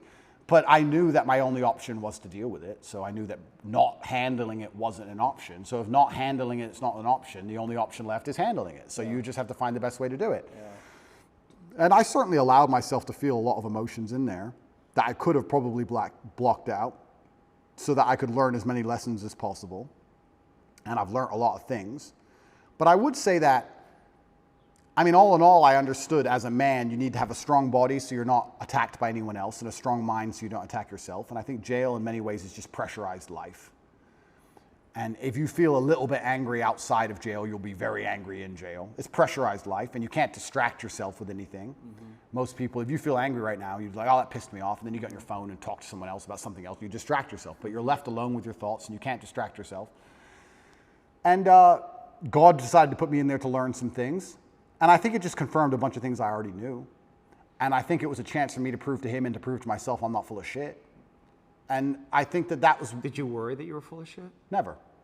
But it's good when you get tested. No, but this is actually the truth. Top G, right? It's a name, it's a nickname, blah, blah, blah, Top G. The basic premise behind it and why I'm idolized by all these young men especially is I'm Top G, the number one G, the guy who can do anything. He's the guy. I never for a second when I was saying it didn't mean it. I never for a second when I was saying it thought I was full of shit. Mm-hmm. So God was like, okay, let's find out if he's full of shit. Right. And I was placed there and I said, all right, this is a chance for me to prove to myself and prove to God and prove to the man watching to the prison guards and prove to everyone else, my ancestors, that I'm not full of shit. I had a sense of duty in there and I feel like I performed it exceptionally. Mm-hmm. And it doesn't matter if they kept me in there for 3 months or 3 years or 30 years. I have to perform. That's who I am. And I will default to rationalizing, as you said, whatever it takes. I will come up with any rationale and I will say it in any way which is interesting and engaging and convincing enough to the outside world and to myself to install it in my brain that allows me to compete. That's just what I'm going to do because I don't want to lose anything ever. Yeah. And life, perhaps if we want to extrapolate this out, perhaps God's trying to break all of us. Maybe life is a big competition of who breaks last. I would actually argue, and I said this before, that the number one indicator of a man's success is his ability to deal with stress. I don't think it's IQ. I don't think it's physical capability. I don't think it's anything. If you take a man who can deal with a bunch of stress, he's going to be more successful than a man who can deal with less stress. How much stress you can put up with has a direct correlation to the kind of life you're going to live. Most people who want my life don't have my life because they couldn't handle my life. Yes. That's why. They go, I want to be like Tate. I want fast cars and private jets and all these girls and all these kids and all blah, blah, blah. But they couldn't handle it. They couldn't deal with the pressure of it, which is why they'll never get there. Because even if they get anywhere near it, they'll have a mental breakdown. Right. So how big your life is and how successful you are in the physical realm is directly linked to how much stress you can deal with. And perhaps God's trying to break all of us. He's trying to find all of our limits. I think most people at home watching this probably have something going on in their mind right now or something going on in their lives that might break them. Yeah. To me, it would be nothing. To them, it's a big deal. Yeah. So God's out here to break all of us, and I want to be the guy who breaks last. Well, maybe he's trying to make us stronger, give us tests to help us evolve, to help us grow, to help us know him more. Absolutely. So let's assume that's what God is doing. Mm-hmm. To a degree, he's trying to see where all of us would break.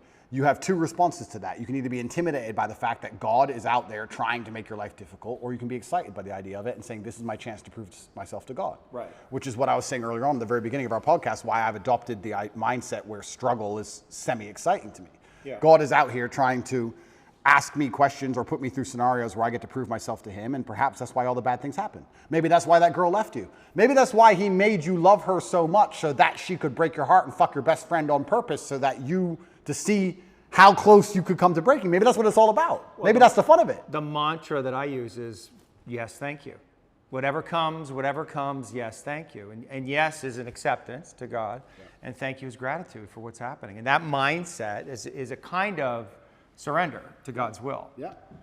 Do you struggle between, your will is very strong. Yeah. And I can feel the place where you like to impose your will in the world. Yeah. So your will versus God's will. Well, he'll win.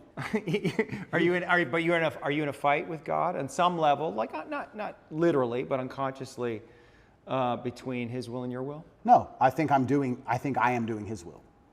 I think I am doing His will, which Right. is what it takes to be truly successful in the world. I do believe that the moral arc of the universe does bend towards truth. That's not my saying. I think that's Martin Luther King's. But I think that it bends towards truth and justice in the end. I think that the battles we are currently fighting in society, which look hopeless, in the end can be won.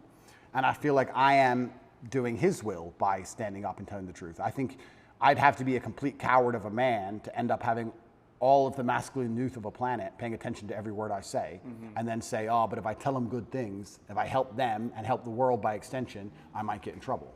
That'd make me a bitch, and that's not who I am. Yeah. So I think if you give any man worth his salt that degree of power and influence and responsibility, he's going to stand up and say, okay, this is how you should live as a man, and this is how you can make the world a better place, unless he's afraid of the repercussions by the evil people, by the people who are on the other side, who are genuinely evil and satanic, who are out to destroy good and truth. And I'm not a coward. I've never seen myself as a coward. And in fact, we don't talk about vulnerability. The number one thing I could never exist as is a coward. I think that's, you want to talk about my biggest fear, it would be knowing I'm a coward. Seeing myself as a coward and being very realistic and knowing I was actually a coward. I couldn't accept that because I feel like I would be disappointing all of my ancestors and God, and I would have been full of shit all the time I was talking. Now I'm a fake, now I'm a liar, and I'm none of those things. Right. When I say to the camera and I sit here and talk about depression not being real, I mean what I say because I've lived enough shit to tell you that if depression was real, I would have been depressed. And people know that, which is why they listen to me in the first place. I would hate to look in the mirror and know I acted like a coward on that scenario. I can't be that person. Right. So. Courage is the highest virtue, I think. You think so? Courage, love. Well, I like to think of myself as a man with plenty of love in his life and a very loving man. I also like to think of myself as an extremely brave person. I've never been a coward. And even just the idea of being a coward is enough to motivate me to do nearly anything. So if you were to try and, here we go, vulnerability. If you were to try and manipulate me, how could you manipulate Andrew Tate, one of the smartest people on the face of the planet? Well, you would have to try and convince him that it was the only brave act.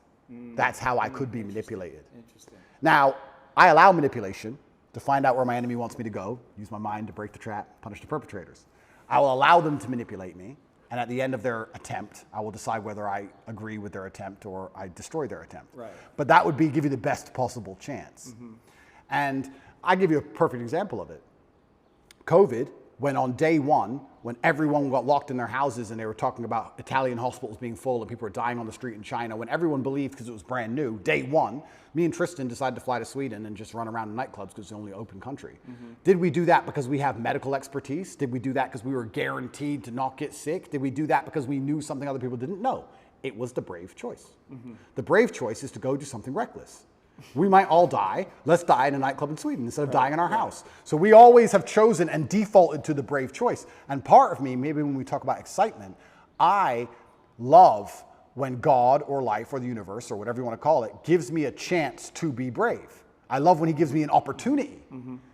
Here's your chance to be brave, Andrew. Here is your chance to show you are that guy.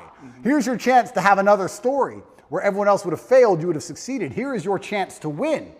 I love that because, it's easy to fly around on private jets and stay in 5-star hotels with a bunch of beautiful women and drive Bugattis around. Cool. But where's the point where I get to actually prove I mean every word I say? Right.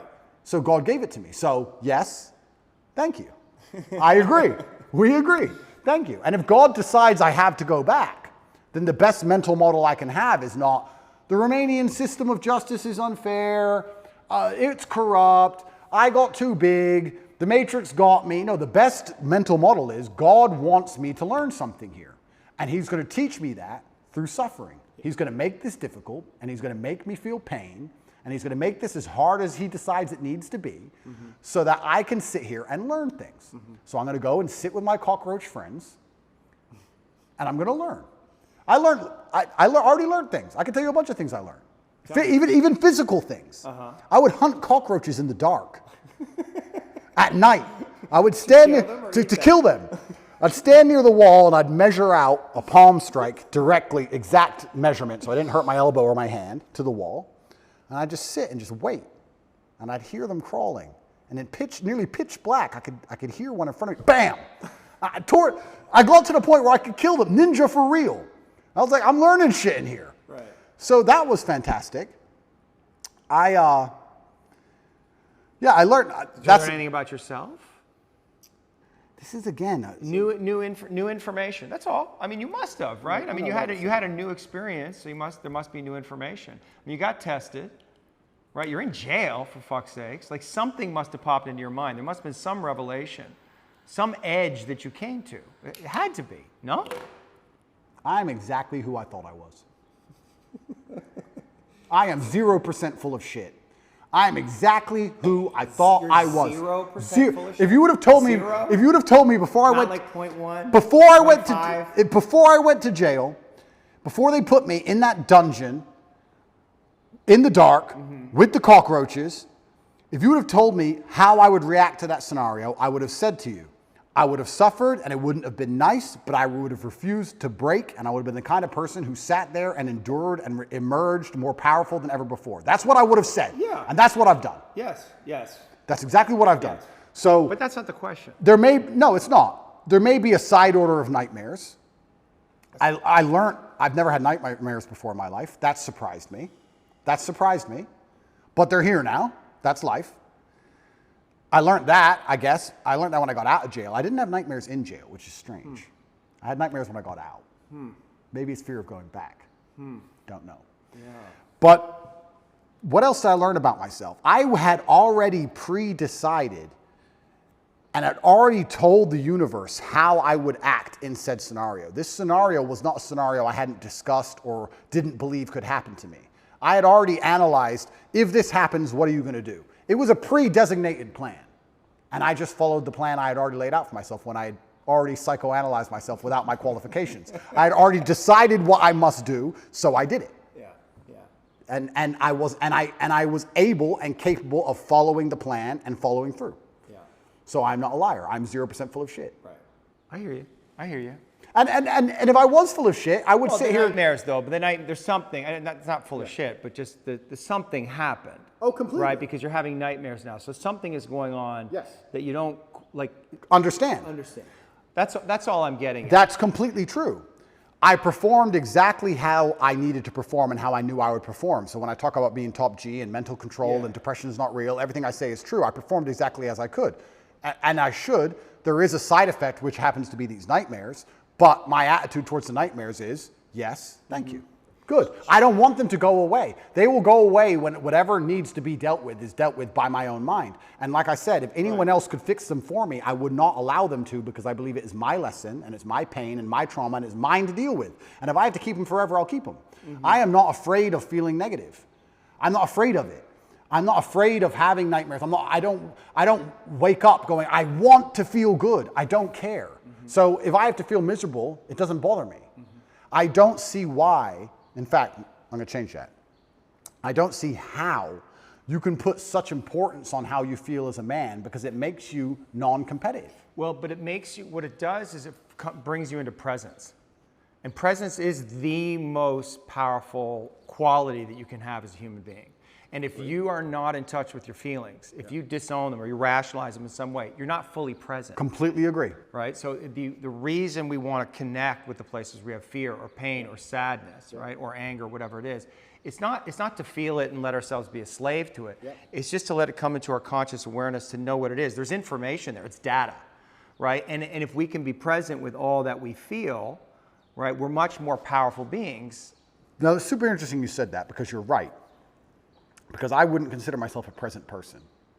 I am always thinking about what must be done. I'm thinking about Interesting. Always. That you would confess that. I'll You're not a present person. No, I'm not present. If I'm present in the moment, I'm either on my computer talking to someone else millions of miles away or dealing with something else, or I'm doing this podcasting about how I have to spar afterwards, and then I've got a friend coming at 8:15 tonight. I have to see. I'm not present because things must be done, and they must be organized. Okay.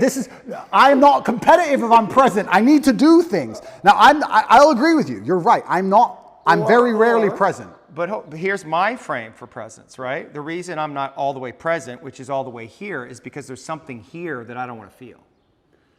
No, I would say there's two scenarios in which I am very present. And we'll talk about them in a second. But I'm not a very present person. But I have sacrificed the idea of feeling presence and feeling happy in the moment for, let's say, absolute capability and legacy. But would you agree that being more present would give you more power? In certain scenarios. Well, look, I think that might be the reason I love fighting so much, because that's the only time I feel present. Right. Because I have to be right there, because one, I'm in pain, and two, if I'm not, I'm gonna be asleep. Are you not present right now? I am. Are you present with me? I'm paying attention. My brain's on. I'm paying attention. Let your brain go and see what happens. I Just am. be here with me and don't stop thinking. Stop thinking. I can't stop thinking. Stop thinking. I You am. can't stop thinking. If you can't stop thinking, you don't have control over your mind.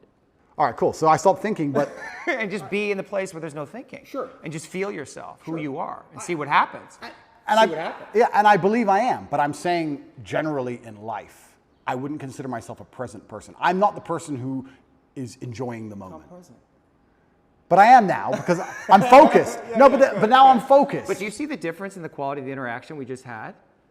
But what's it? Okay, let me ask Do you see the difference, though? I do. Yeah. And how did that feel? It felt fine. But what's the difference? Fine. What's the difference? But what's the difference? But weren't we more connected in some way? Isn't there more possibility to get to something deeper or something more truthful there when your mind is not constantly running? But I haven't lied to you. I'm not saying you've lied to me. Yeah. I'm not saying you've lied to me. I just said there's other levels, there's other layers, right? Is there? Is there? You get to it. That's why you fight. It's what you said, because it gets you out of your mind, fully in your body. And when you're fighting, you're in that zone. Some of their focused. intelligence opens up, though. Yes. You're doing things. You can feel that guy, and you can miss the punch by, and react. you don't even know why. Correct. Right. And so that is available all the time if you're willing to get present. Does life require that degree of focus? Not focus, presence. I know they're slightly different. Maybe I see them as the same. I don't see myself as a particularly present person. I do enjoy the presence of fighting. I do enjoy the presence of driving fast cars very fast. Right. I'm thinking of it, just so you understand my mental model, when I think of guys, and I do know some who are like enjoying the moment, I very rarely enjoy the moment. Does that make sense? I don't ever, I'm sitting around and I'm like, yeah, I look around and go, I'm having fun. That's just not how my brain works, ever. That feels sad to me. Yeah, but this is the thing. Perhaps it is. I don't know. I'm not going to say it is because I don't feel sad about it, but let's imagine it is sad. I have no fear of feeling sad. If someone were to say to me, Andrew, you're going to enjoy the moment less because you're constantly preoccupied with running an empire that most people wouldn't believe is as large as you say it is, even if you told them. And you're going to have unlimited offspring who adore you, and you're going to have unlimited female interaction from women who truly would die for you. And you're going to be one of the most respected men on the planet. And you're going to have street cred in every city from Baltimore to Berlin. And you're going to end up going through all these trials and tribulations, and they're going to talk about your name after you're dead for hundreds of years. But you're not going to be present in the moment. Would you take that? And I would say, yes, sir, I would. Give that to me. I can't be present because there's too much happening. How can I be present? How can I be present with hundreds of millions of dollars and DCOT trying to put me in jail? And how can I be present? I've got things happening in my brain. I can't be present. I've got things to deal with. I've got problems. So I've sacrificed presence. But maybe you have a mental model that says I can't be all the way present and do all of those things, and maybe that model is incorrect. Well, presence is if you're truly present, then you're not worried about anything outside of the moment you're in. Not necessarily. How does that work? I'm interested. Yeah, I mean, because the presence, right? You can let your consciousness go out, right? And you can be aware of everything, right? I'm perspicacious is one of my favorite words. I am aware of what's happening. Yeah. I'm just not particularly interested in it. So I will sit at a table where everyone's having a conversation, and I'll sit on my laptop and I'll chime up once every hour. I hear every word. I've analyzed every word. I know who's right. I know who's wrong. I know what I could have said. I know whose brain I could have changed, what mind I could have affected. I've already considered if it's worth doing, but I'd rather do my work, and I'll ignore it all until I pop up and say 3 words and control the entire conversation and go back to my laptop. Yeah. I'm aware of everything. I'm just not particularly present because I feel like I've built a life which is so large that it's hard for me to be present in the moment. I'm present with my children for an hour or two, and then it's like, okay, Right. back to work. Right. So, Was your father present with you? no. But I don't think, but then this again. I'm just saying, as a psychotherapist, when somebody said that, you said that he wasn't present with you. That must have been, That didn't bother me at all. it didn't bother you? No. He had things to do. He's a full-grown man. I mean, we could talk about the haircut tweet, but I didn't understand, your history that you were raised by a single mother. Your father wasn't around. Yeah. So you see him once a year. About that, yeah. When we lived in America up to the age of 11, I saw him more often, once or twice a month maybe, and then When did they split?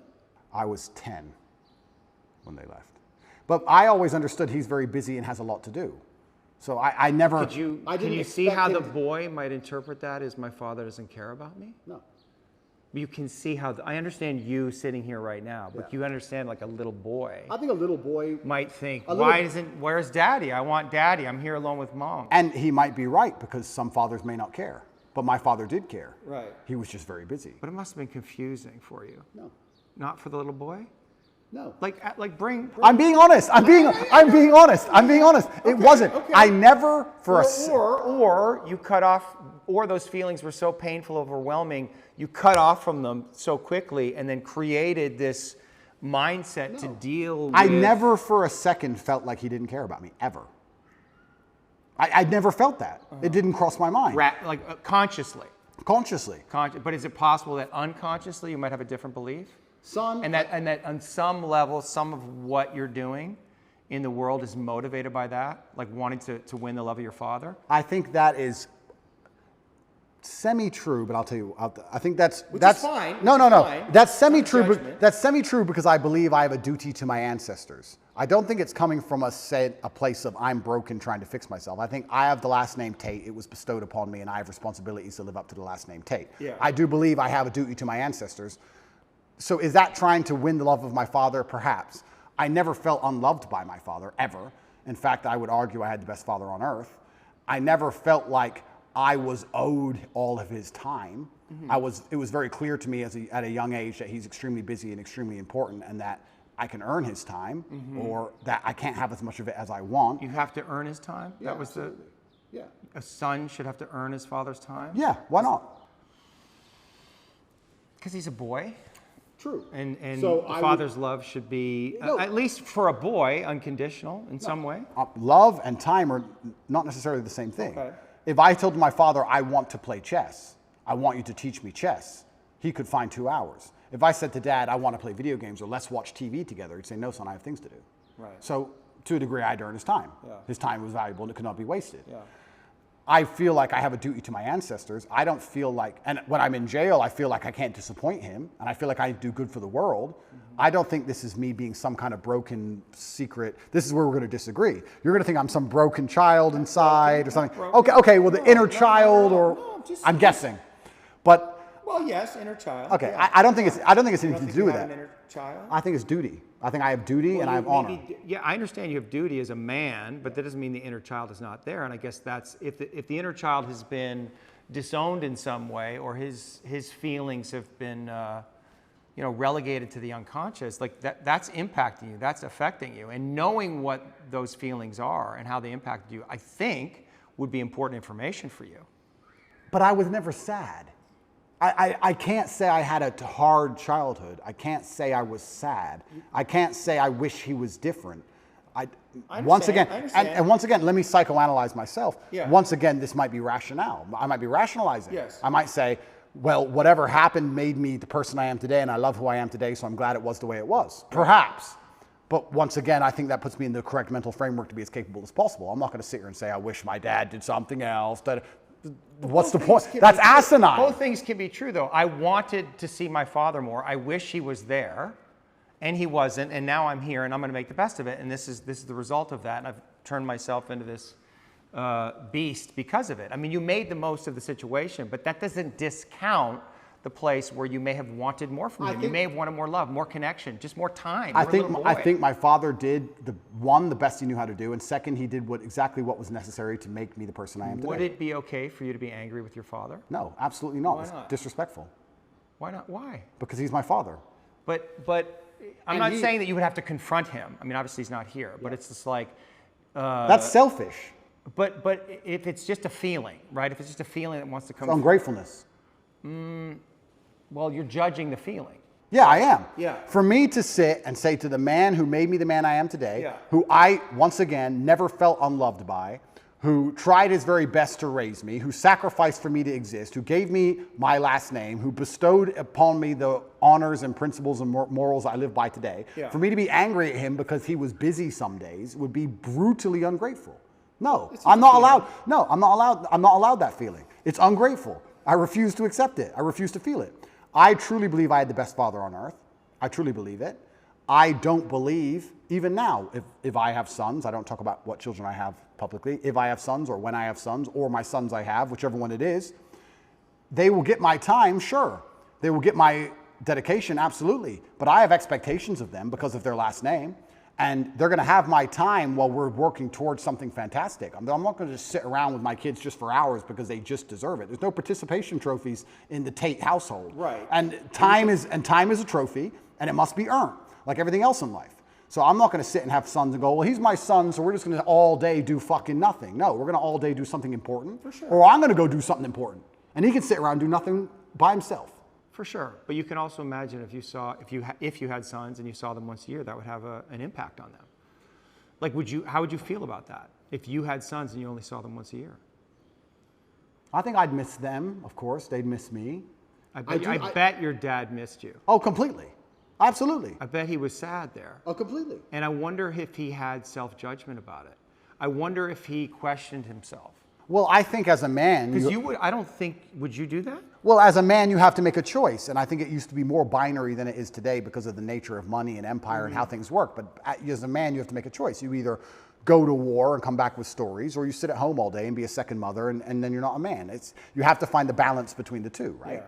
My father was away a lot, but he wasn't away a lot because he was doing nothing, right? So if you have a soldier as a father, okay, he's not there, but he's doing something. He's coming back with a story. And I think that was typical in a lot of households for a very long time. Maybe it's changed a little bit in modern times, but typically the man went away, did whatever he had to do, and then came back with a story or a hunt or whatever. For sure. So that's how I saw my father living his life, and that's how I want to live my life.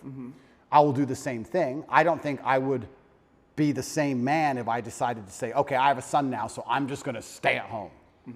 And I think that I need to be a kind of man my son wants to emulate, which means I have to be a hero, and I don't think you can be a hero sitting at home. So I think that I need to, he needs time, of course he does, but he also needs an example set, and that example must be set out there in the harsh, brutal realities of the real world. So, it's time. Now the argument is quantity of time versus quality of time.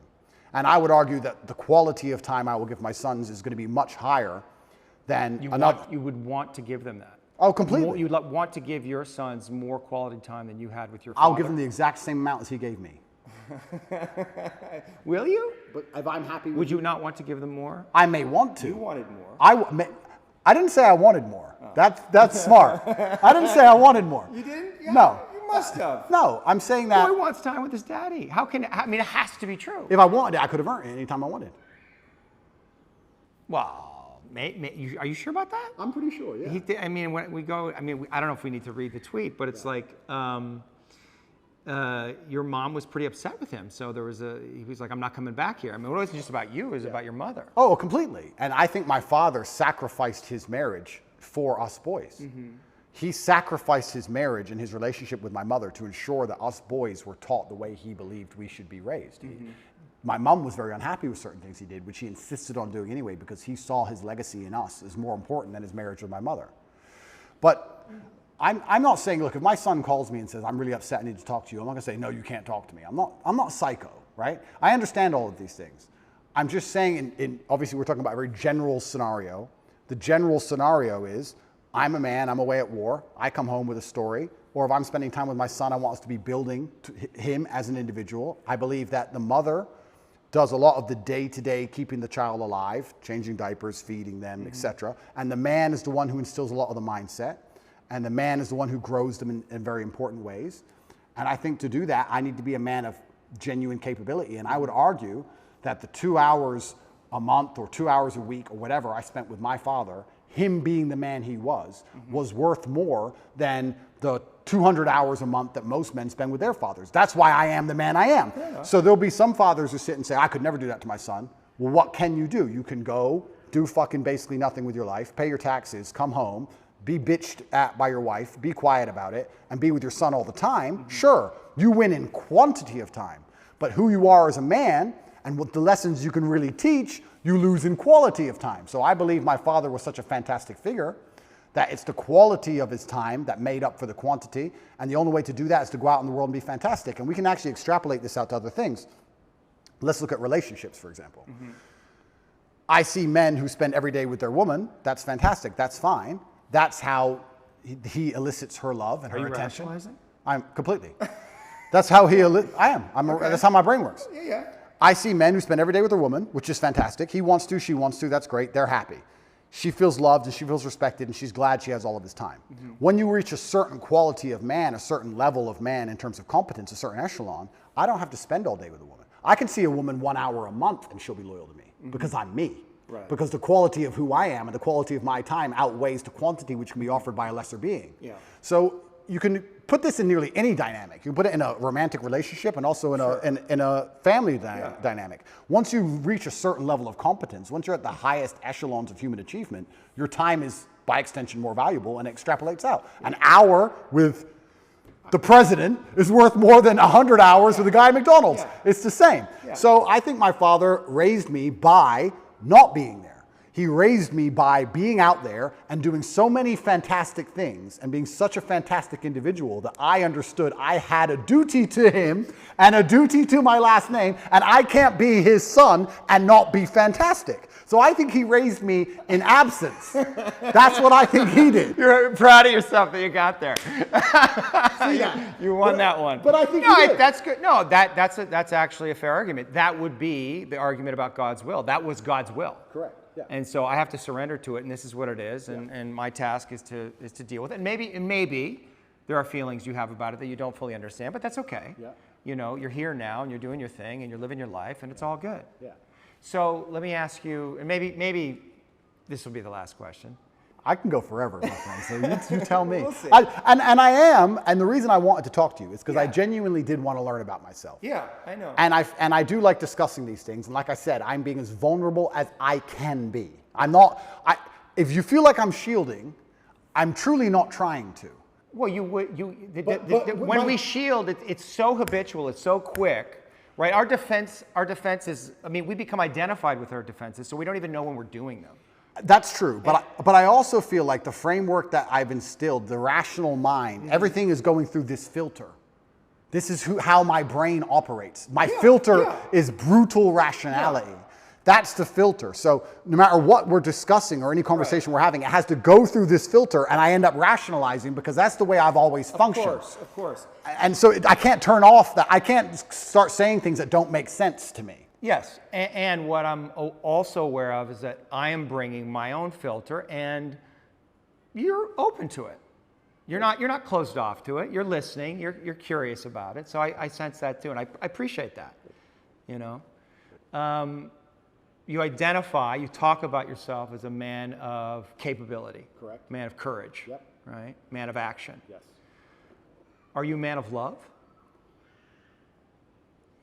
I think a lot of those things come from love. Let's analyze this. I think a lot of those things come from love. I think it's very difficult to do nearly anything important if it's not perhaps to a degree driven by love or the desire for love even. I think the reason a lot of men want to become rich is because they want to feel loved or feel important or to matter. I also feel like the reason that a lot of men do the things they do is for love either of themselves or of someone else. I think the reason men go to work is because they love their family. The reason you go to the gym is because you love yourself. I think that love is a very powerful driving force. I certainly feel love. My world is full of love. Like, I would argue I'm one of the most loved people on the planet. Like, if I check my phone, it's just love. Yeah. It's endless emails of people I don't know who love me, endless females who do know me love me, endless pictures of children saying they miss me. Like, I'm a very loved person in a very loved world.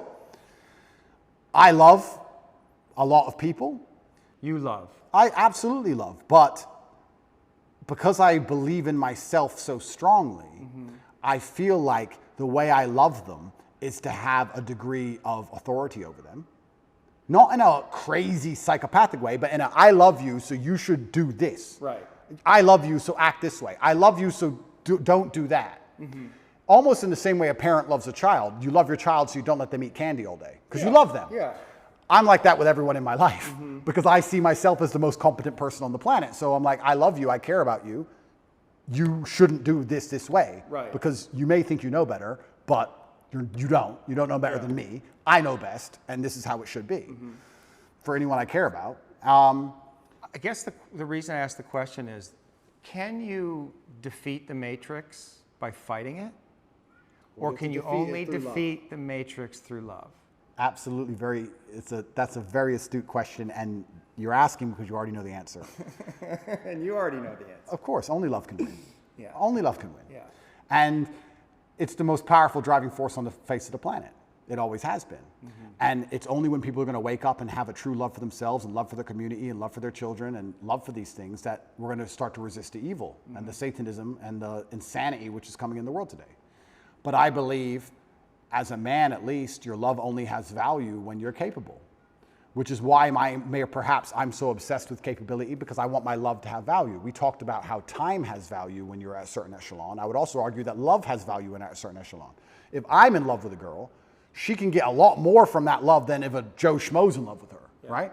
So my love has value because I have value. So I have to build myself, and especially as a man, if you want to feel loved and you want to give love, the more capable you become, the more valuable your love's going to be, and that's certainly how we're going to fix the world. So yeah, the answer is love, of course, but it can't just be blind, empty love. It has to be love that is backed by a brutal, harsh capability, which is born in the worst scenarios you're going to endure as a man. And the world at its baseline is a very brutal place. It can be. And I think that becoming comfortable with those scenarios and becoming capable in those scenarios is how you give your love deep, true value. But I think that, yeah, love is the answer. Right, love is the answer. But I don't want to end, I don't want, love. It's hard for you to say. No. It's like the Fonz. No, yeah. love, but we have to make this clear because most people misunderstand what love is. I understand. No, because you say love is But the not answer. coming from you. I don't think they're going to misunderstand it coming from you. And I guess this is it. Like maybe this is it. Maybe this is what people want more from you. Yeah. Right? They want your love. They want to feel your love. I see it. Yeah. Right? Like I can feel it coming off you, but I'm not, like I see your sense of humor. I see how you work. So I don't feel threatened by you, right? I feel like I understand you in some way, but a lot of people can. And I think that to me is the problem in the world right now, is that people cannot feel the Father's love. I agree with you. And if they could feel that, and also the firmness, also the direction, all the things you're talking about, the discipline, but if they can't feel the Father's love, I mean, that's God's love coming through. And the Father is the embodiment of God on earth. If they can't feel that love, then we're going to have a lot of fucking problems. But that's super interesting because they've hijacked the word love now, and they've confused the word love with tolerance and a complete lack of boundaries. And they're saying, if you're a loving person, you accept all this garbage. No, I disagree with that. You just said a very important thing. You said father's love. A father's love comes with tests and trials and tribulations. What does a dad even traditionally do for his son? Take him out there, push him in the pool, let him struggle a bit, get him out. Yeah. Put him on the bike, let him fall over, help him get up. Yeah. You have to go through the bad things to be rewarded and the bad things to learn. That's how a father typically loves. And a father also loves by saying no. No, you cannot do that. So you nailed it by how society needs a father's love. Completely true. And society has actually hijacked the word love and tried to convince you that you don't need the father's love. Perhaps you need this unconditional love, which is more like a mother's love, if you want to gender it, perhaps. Yeah. So it's unconditional. You can act without honor, you can act without courage, you can act without discipline, and you'll be loved anyway just because you exist. I don't believe that for myself. I believe if I remove all of my morality, I will not just be loved by default, not by my family, not by God, not by society. I don't believe that. And the people who do believe that, who think I should be loved just for existing, regardless of how I act and what I think, those are some of the most evil people on the planet. I truly believe. And they're also some of the most unsuccessful and unspectacular. And they're the people who are out here genuinely trying to change society in a direction which has never been tested, which I believe is going to lead down to the depths of hell, truly. I think it's evil. So yeah, I agree with you. Father's love is important, but love in and of itself has boundaries. Love is strict. course. Love is hard. Yes, Love is a hard emotion. Fierce. Love is fierce. Love is not an emotion of, oh, do whatever you want. It's the opposite. Love is, no, you have to do this. I believe love is a very hard, very strong emotion. And if I think of how, let's say I have two women, one I love, one I don't love, and I enjoy both of their company, I'm harder on the one I love. I expect more from her in terms of how she acts. I expect more from her in terms of how she speaks to me. I expect more from her in how she presents herself to the world. The more I love her, the more I expect of her, the more parameters I want to put on her in regards to how she should behave, because I love her. Love is a hard emotion. So yeah, love wins, but not in the way that people think love. They've hijacked the word love and convinced people that love means, oh, I tolerate everything. Right. That's not love. I agree, and it goes back to this, what we were talking about with presence. I wonder, and I'm just having this thought now, that if we come all the way into presence, if we allow ourselves to be all the way here and feel everything that's here, that is actually the thing that we would feel, love. Like God, which is, you could say God is love. And maybe, that's the scariest thing. That's the edge. Because if we're fully surrendered to that, like we're in that flow state, that is the dissolution of the ego, a letting go of all the things that we have, and we have to be in that place. And so maybe that to me is like, you know, if you want to defeat the Matrix, right? Like if you want to become Neo, I think that's what it is. Interesting. And what I will do, and I will take away from this conversation, is I definitely have moments of presence. I mean, I'm human. I do have like a couple minutes where I sit and just look around and go, you know, life's not all that bad, of course. But I will perhaps try and dedicate a little bit more time. Maybe I can I'll see if I can allocate 3 minutes instead of 2 towards presence and see how that makes me feel overall. It's interesting that you said when you're present, you feel love. I actually completely agree with that. I can't think of a time I've been present and felt anything other than gratefulness. Just to look around and go, you know what? Yeah. Everything's fine. Yeah. In fact, even in jail that happened. Even in jail, I had moments of presence, and I looked around and go, this is not nearly as bad as like the media is saying it is, and the women on the phone are crying, and everyone's panicking. You know what? I'm not in a trench. I'm probably not going to get blown up. If a fire started, could I get through that steel door? If anyone could, it's me. I'm not on a submarine in World War II. There's no depth charges. Yeah. I'm not in a car crash. Yeah. It's fine. Cup of tea. It's fine. I did have those moments, right? So when you come to a moment, when you come to a moment of presence, even in a terrible scenario, it often ends up love. Yeah. You're right. And I certainly have felt them, and I certainly could do it. My rationale would be, my argument would be, does that make me more powerful? You're arguing it does, and maybe perhaps I need to try it. Whereas I would typically, up until this conversation, I would say, I don't have time for that. I have things to do. Right.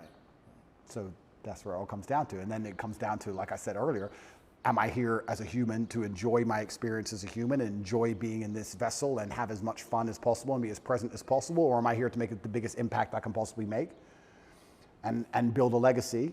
And of course, probably like most things in life, the answer is somewhere in between the two. It's probably some balance. Yeah. Perhaps I'm slightly out of balance, and that's why I am living the life I am. But I'm not unhappy with it. And if I was unhappy with it, it wouldn't change anything. But I actually do consider myself, I do genuinely consider myself one of, because I put no importance on emotion. And when I say that, I try and make people understand that when I say no importance, it doesn't affect how I act. So I don't see the point in talking about it, or I don't see the point in even acknowledging it, because it doesn't affect what I'm going to do for the day. So who cares, right? It doesn't matter if it's sunny or raining. If you're going to go to work, you're going to go to work. So why talk about the weather? So I don't put any importance on emotion. But I would actually call myself one of the happiest people on earth, not because I'm particularly happy, but because I'm just never sad. So if it's never dark, it must be light. If it's never cold, it must be hot. So when I say, I will say I'm one of the happiest people on earth, and people think, oh, he's happy all the time. No, I'm just never sad. Right. Never. So if you're never sad, you're always happy. Another thing I'll actually argue, not getting out of this early, not getting out of this easy. I thought I got away with a win there. I would actually argue that... Why are you arguing? What are you arguing? Because maybe you won't disagree with me. Okay, I would also like to, I will just explain when we were talking about how I've built my mental model and how I rationalize everything, one of the things I've done when I rationalize is I've changed the boundary of what I believe happy to be. So let's say happiness is this line on this table, right? Most people, this is the full spectrum of human emotion. This is absolute distraught because your parents just died. And this is extremely happy and giddish and you're laughing and jumping around like a child for whatever reason. Most people would probably put happy somewhere up here near the top. Whereas I've just changed that bar. And I've just said, unless I'm truly distraught, unless I'm actually at the point where I can barely speak, let's move happiness down to here. Unless I'm truly distraught and something really bad's happened to me, I've already passed the threshold and I'm just a different level of happy. Now, the more I talk to you, the more I realize that a lot of what I've done are just simply semantic tricks. They're language tricks. I've changed language tricks. If I'm not absolutely distraught, I am some version of happy. Therefore, I'm the happiest man on earth because I'm always some level of happy. It's semantic tricks, but if it works, I mean, it could be a cheap language trick, but if the cheap language trick works, then it's more than a cheap language trick. So I've also changed what I believe happy to be. I think that there's probably 5 or 6 times in your adult life you're going to be unhappy, and the rest of the time you're just a different level of happy. Maybe less happy, more happy, but you're all at some point of happy. If you can speak, you're happy enough, because when you're truly upset, you can't even talk. That's what I believe. Is that enough? Is that all I have to say?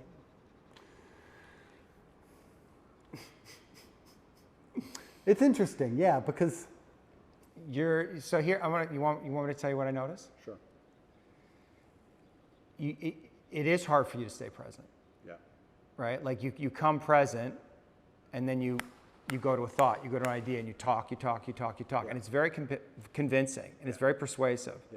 And you're asserting your worldview, your frame of reality, which, but like sometimes like I lose you there. Like I'm like, where are you? Like there's words, but I can't feel you entirely. I understand. You know what I mean? And I want to like feel you more. I understand. You know what I mean? I understand, but I don't think. But just stay with that. Just stay in that. Like don't let your mind go. Just stay in the feeling. Yeah, don't go off with the thought. So what am I feeling right now? But just stay with me. Okay. Just stay with me and be present in the experience with no words and see what happens. Sure. Like something will change in how we relate to each other. Something will soften. Like if you let yourself soften and just be with me. Right? Which is kind of a weird experience for 2 men to have. Right? But it's actually what children long for with their father. It's actually what we long for is deeper levels of connection. You just let yourself be here with me and just see what happens. But then what are we going to talk about? We don't have to talk about anything. Doesn't it feel good to feel another man? Like just to feel the strength, like without the words, without that layer of thought and dialogue and discussion? Come back. I'm thinking. Come back. But Don't think. But I have to. You don't have to. Just be here. This is the place you get to when you're fighting. It feels good. It's true, but Doesn't it feel good? Yes, but there's an action involved. Like I can feel everything about the person I'm fighting, whether it's good or bad, and I can feel if I've hurt them or not. Feel me. I don't get to punch you, my friend. It's been good fun, and I feel like I've learned some things, and I feel like we need to do it again. Absolutely. Yeah, that was fun. I appreciate you, man. Thank you, bro. Yeah. Thank you.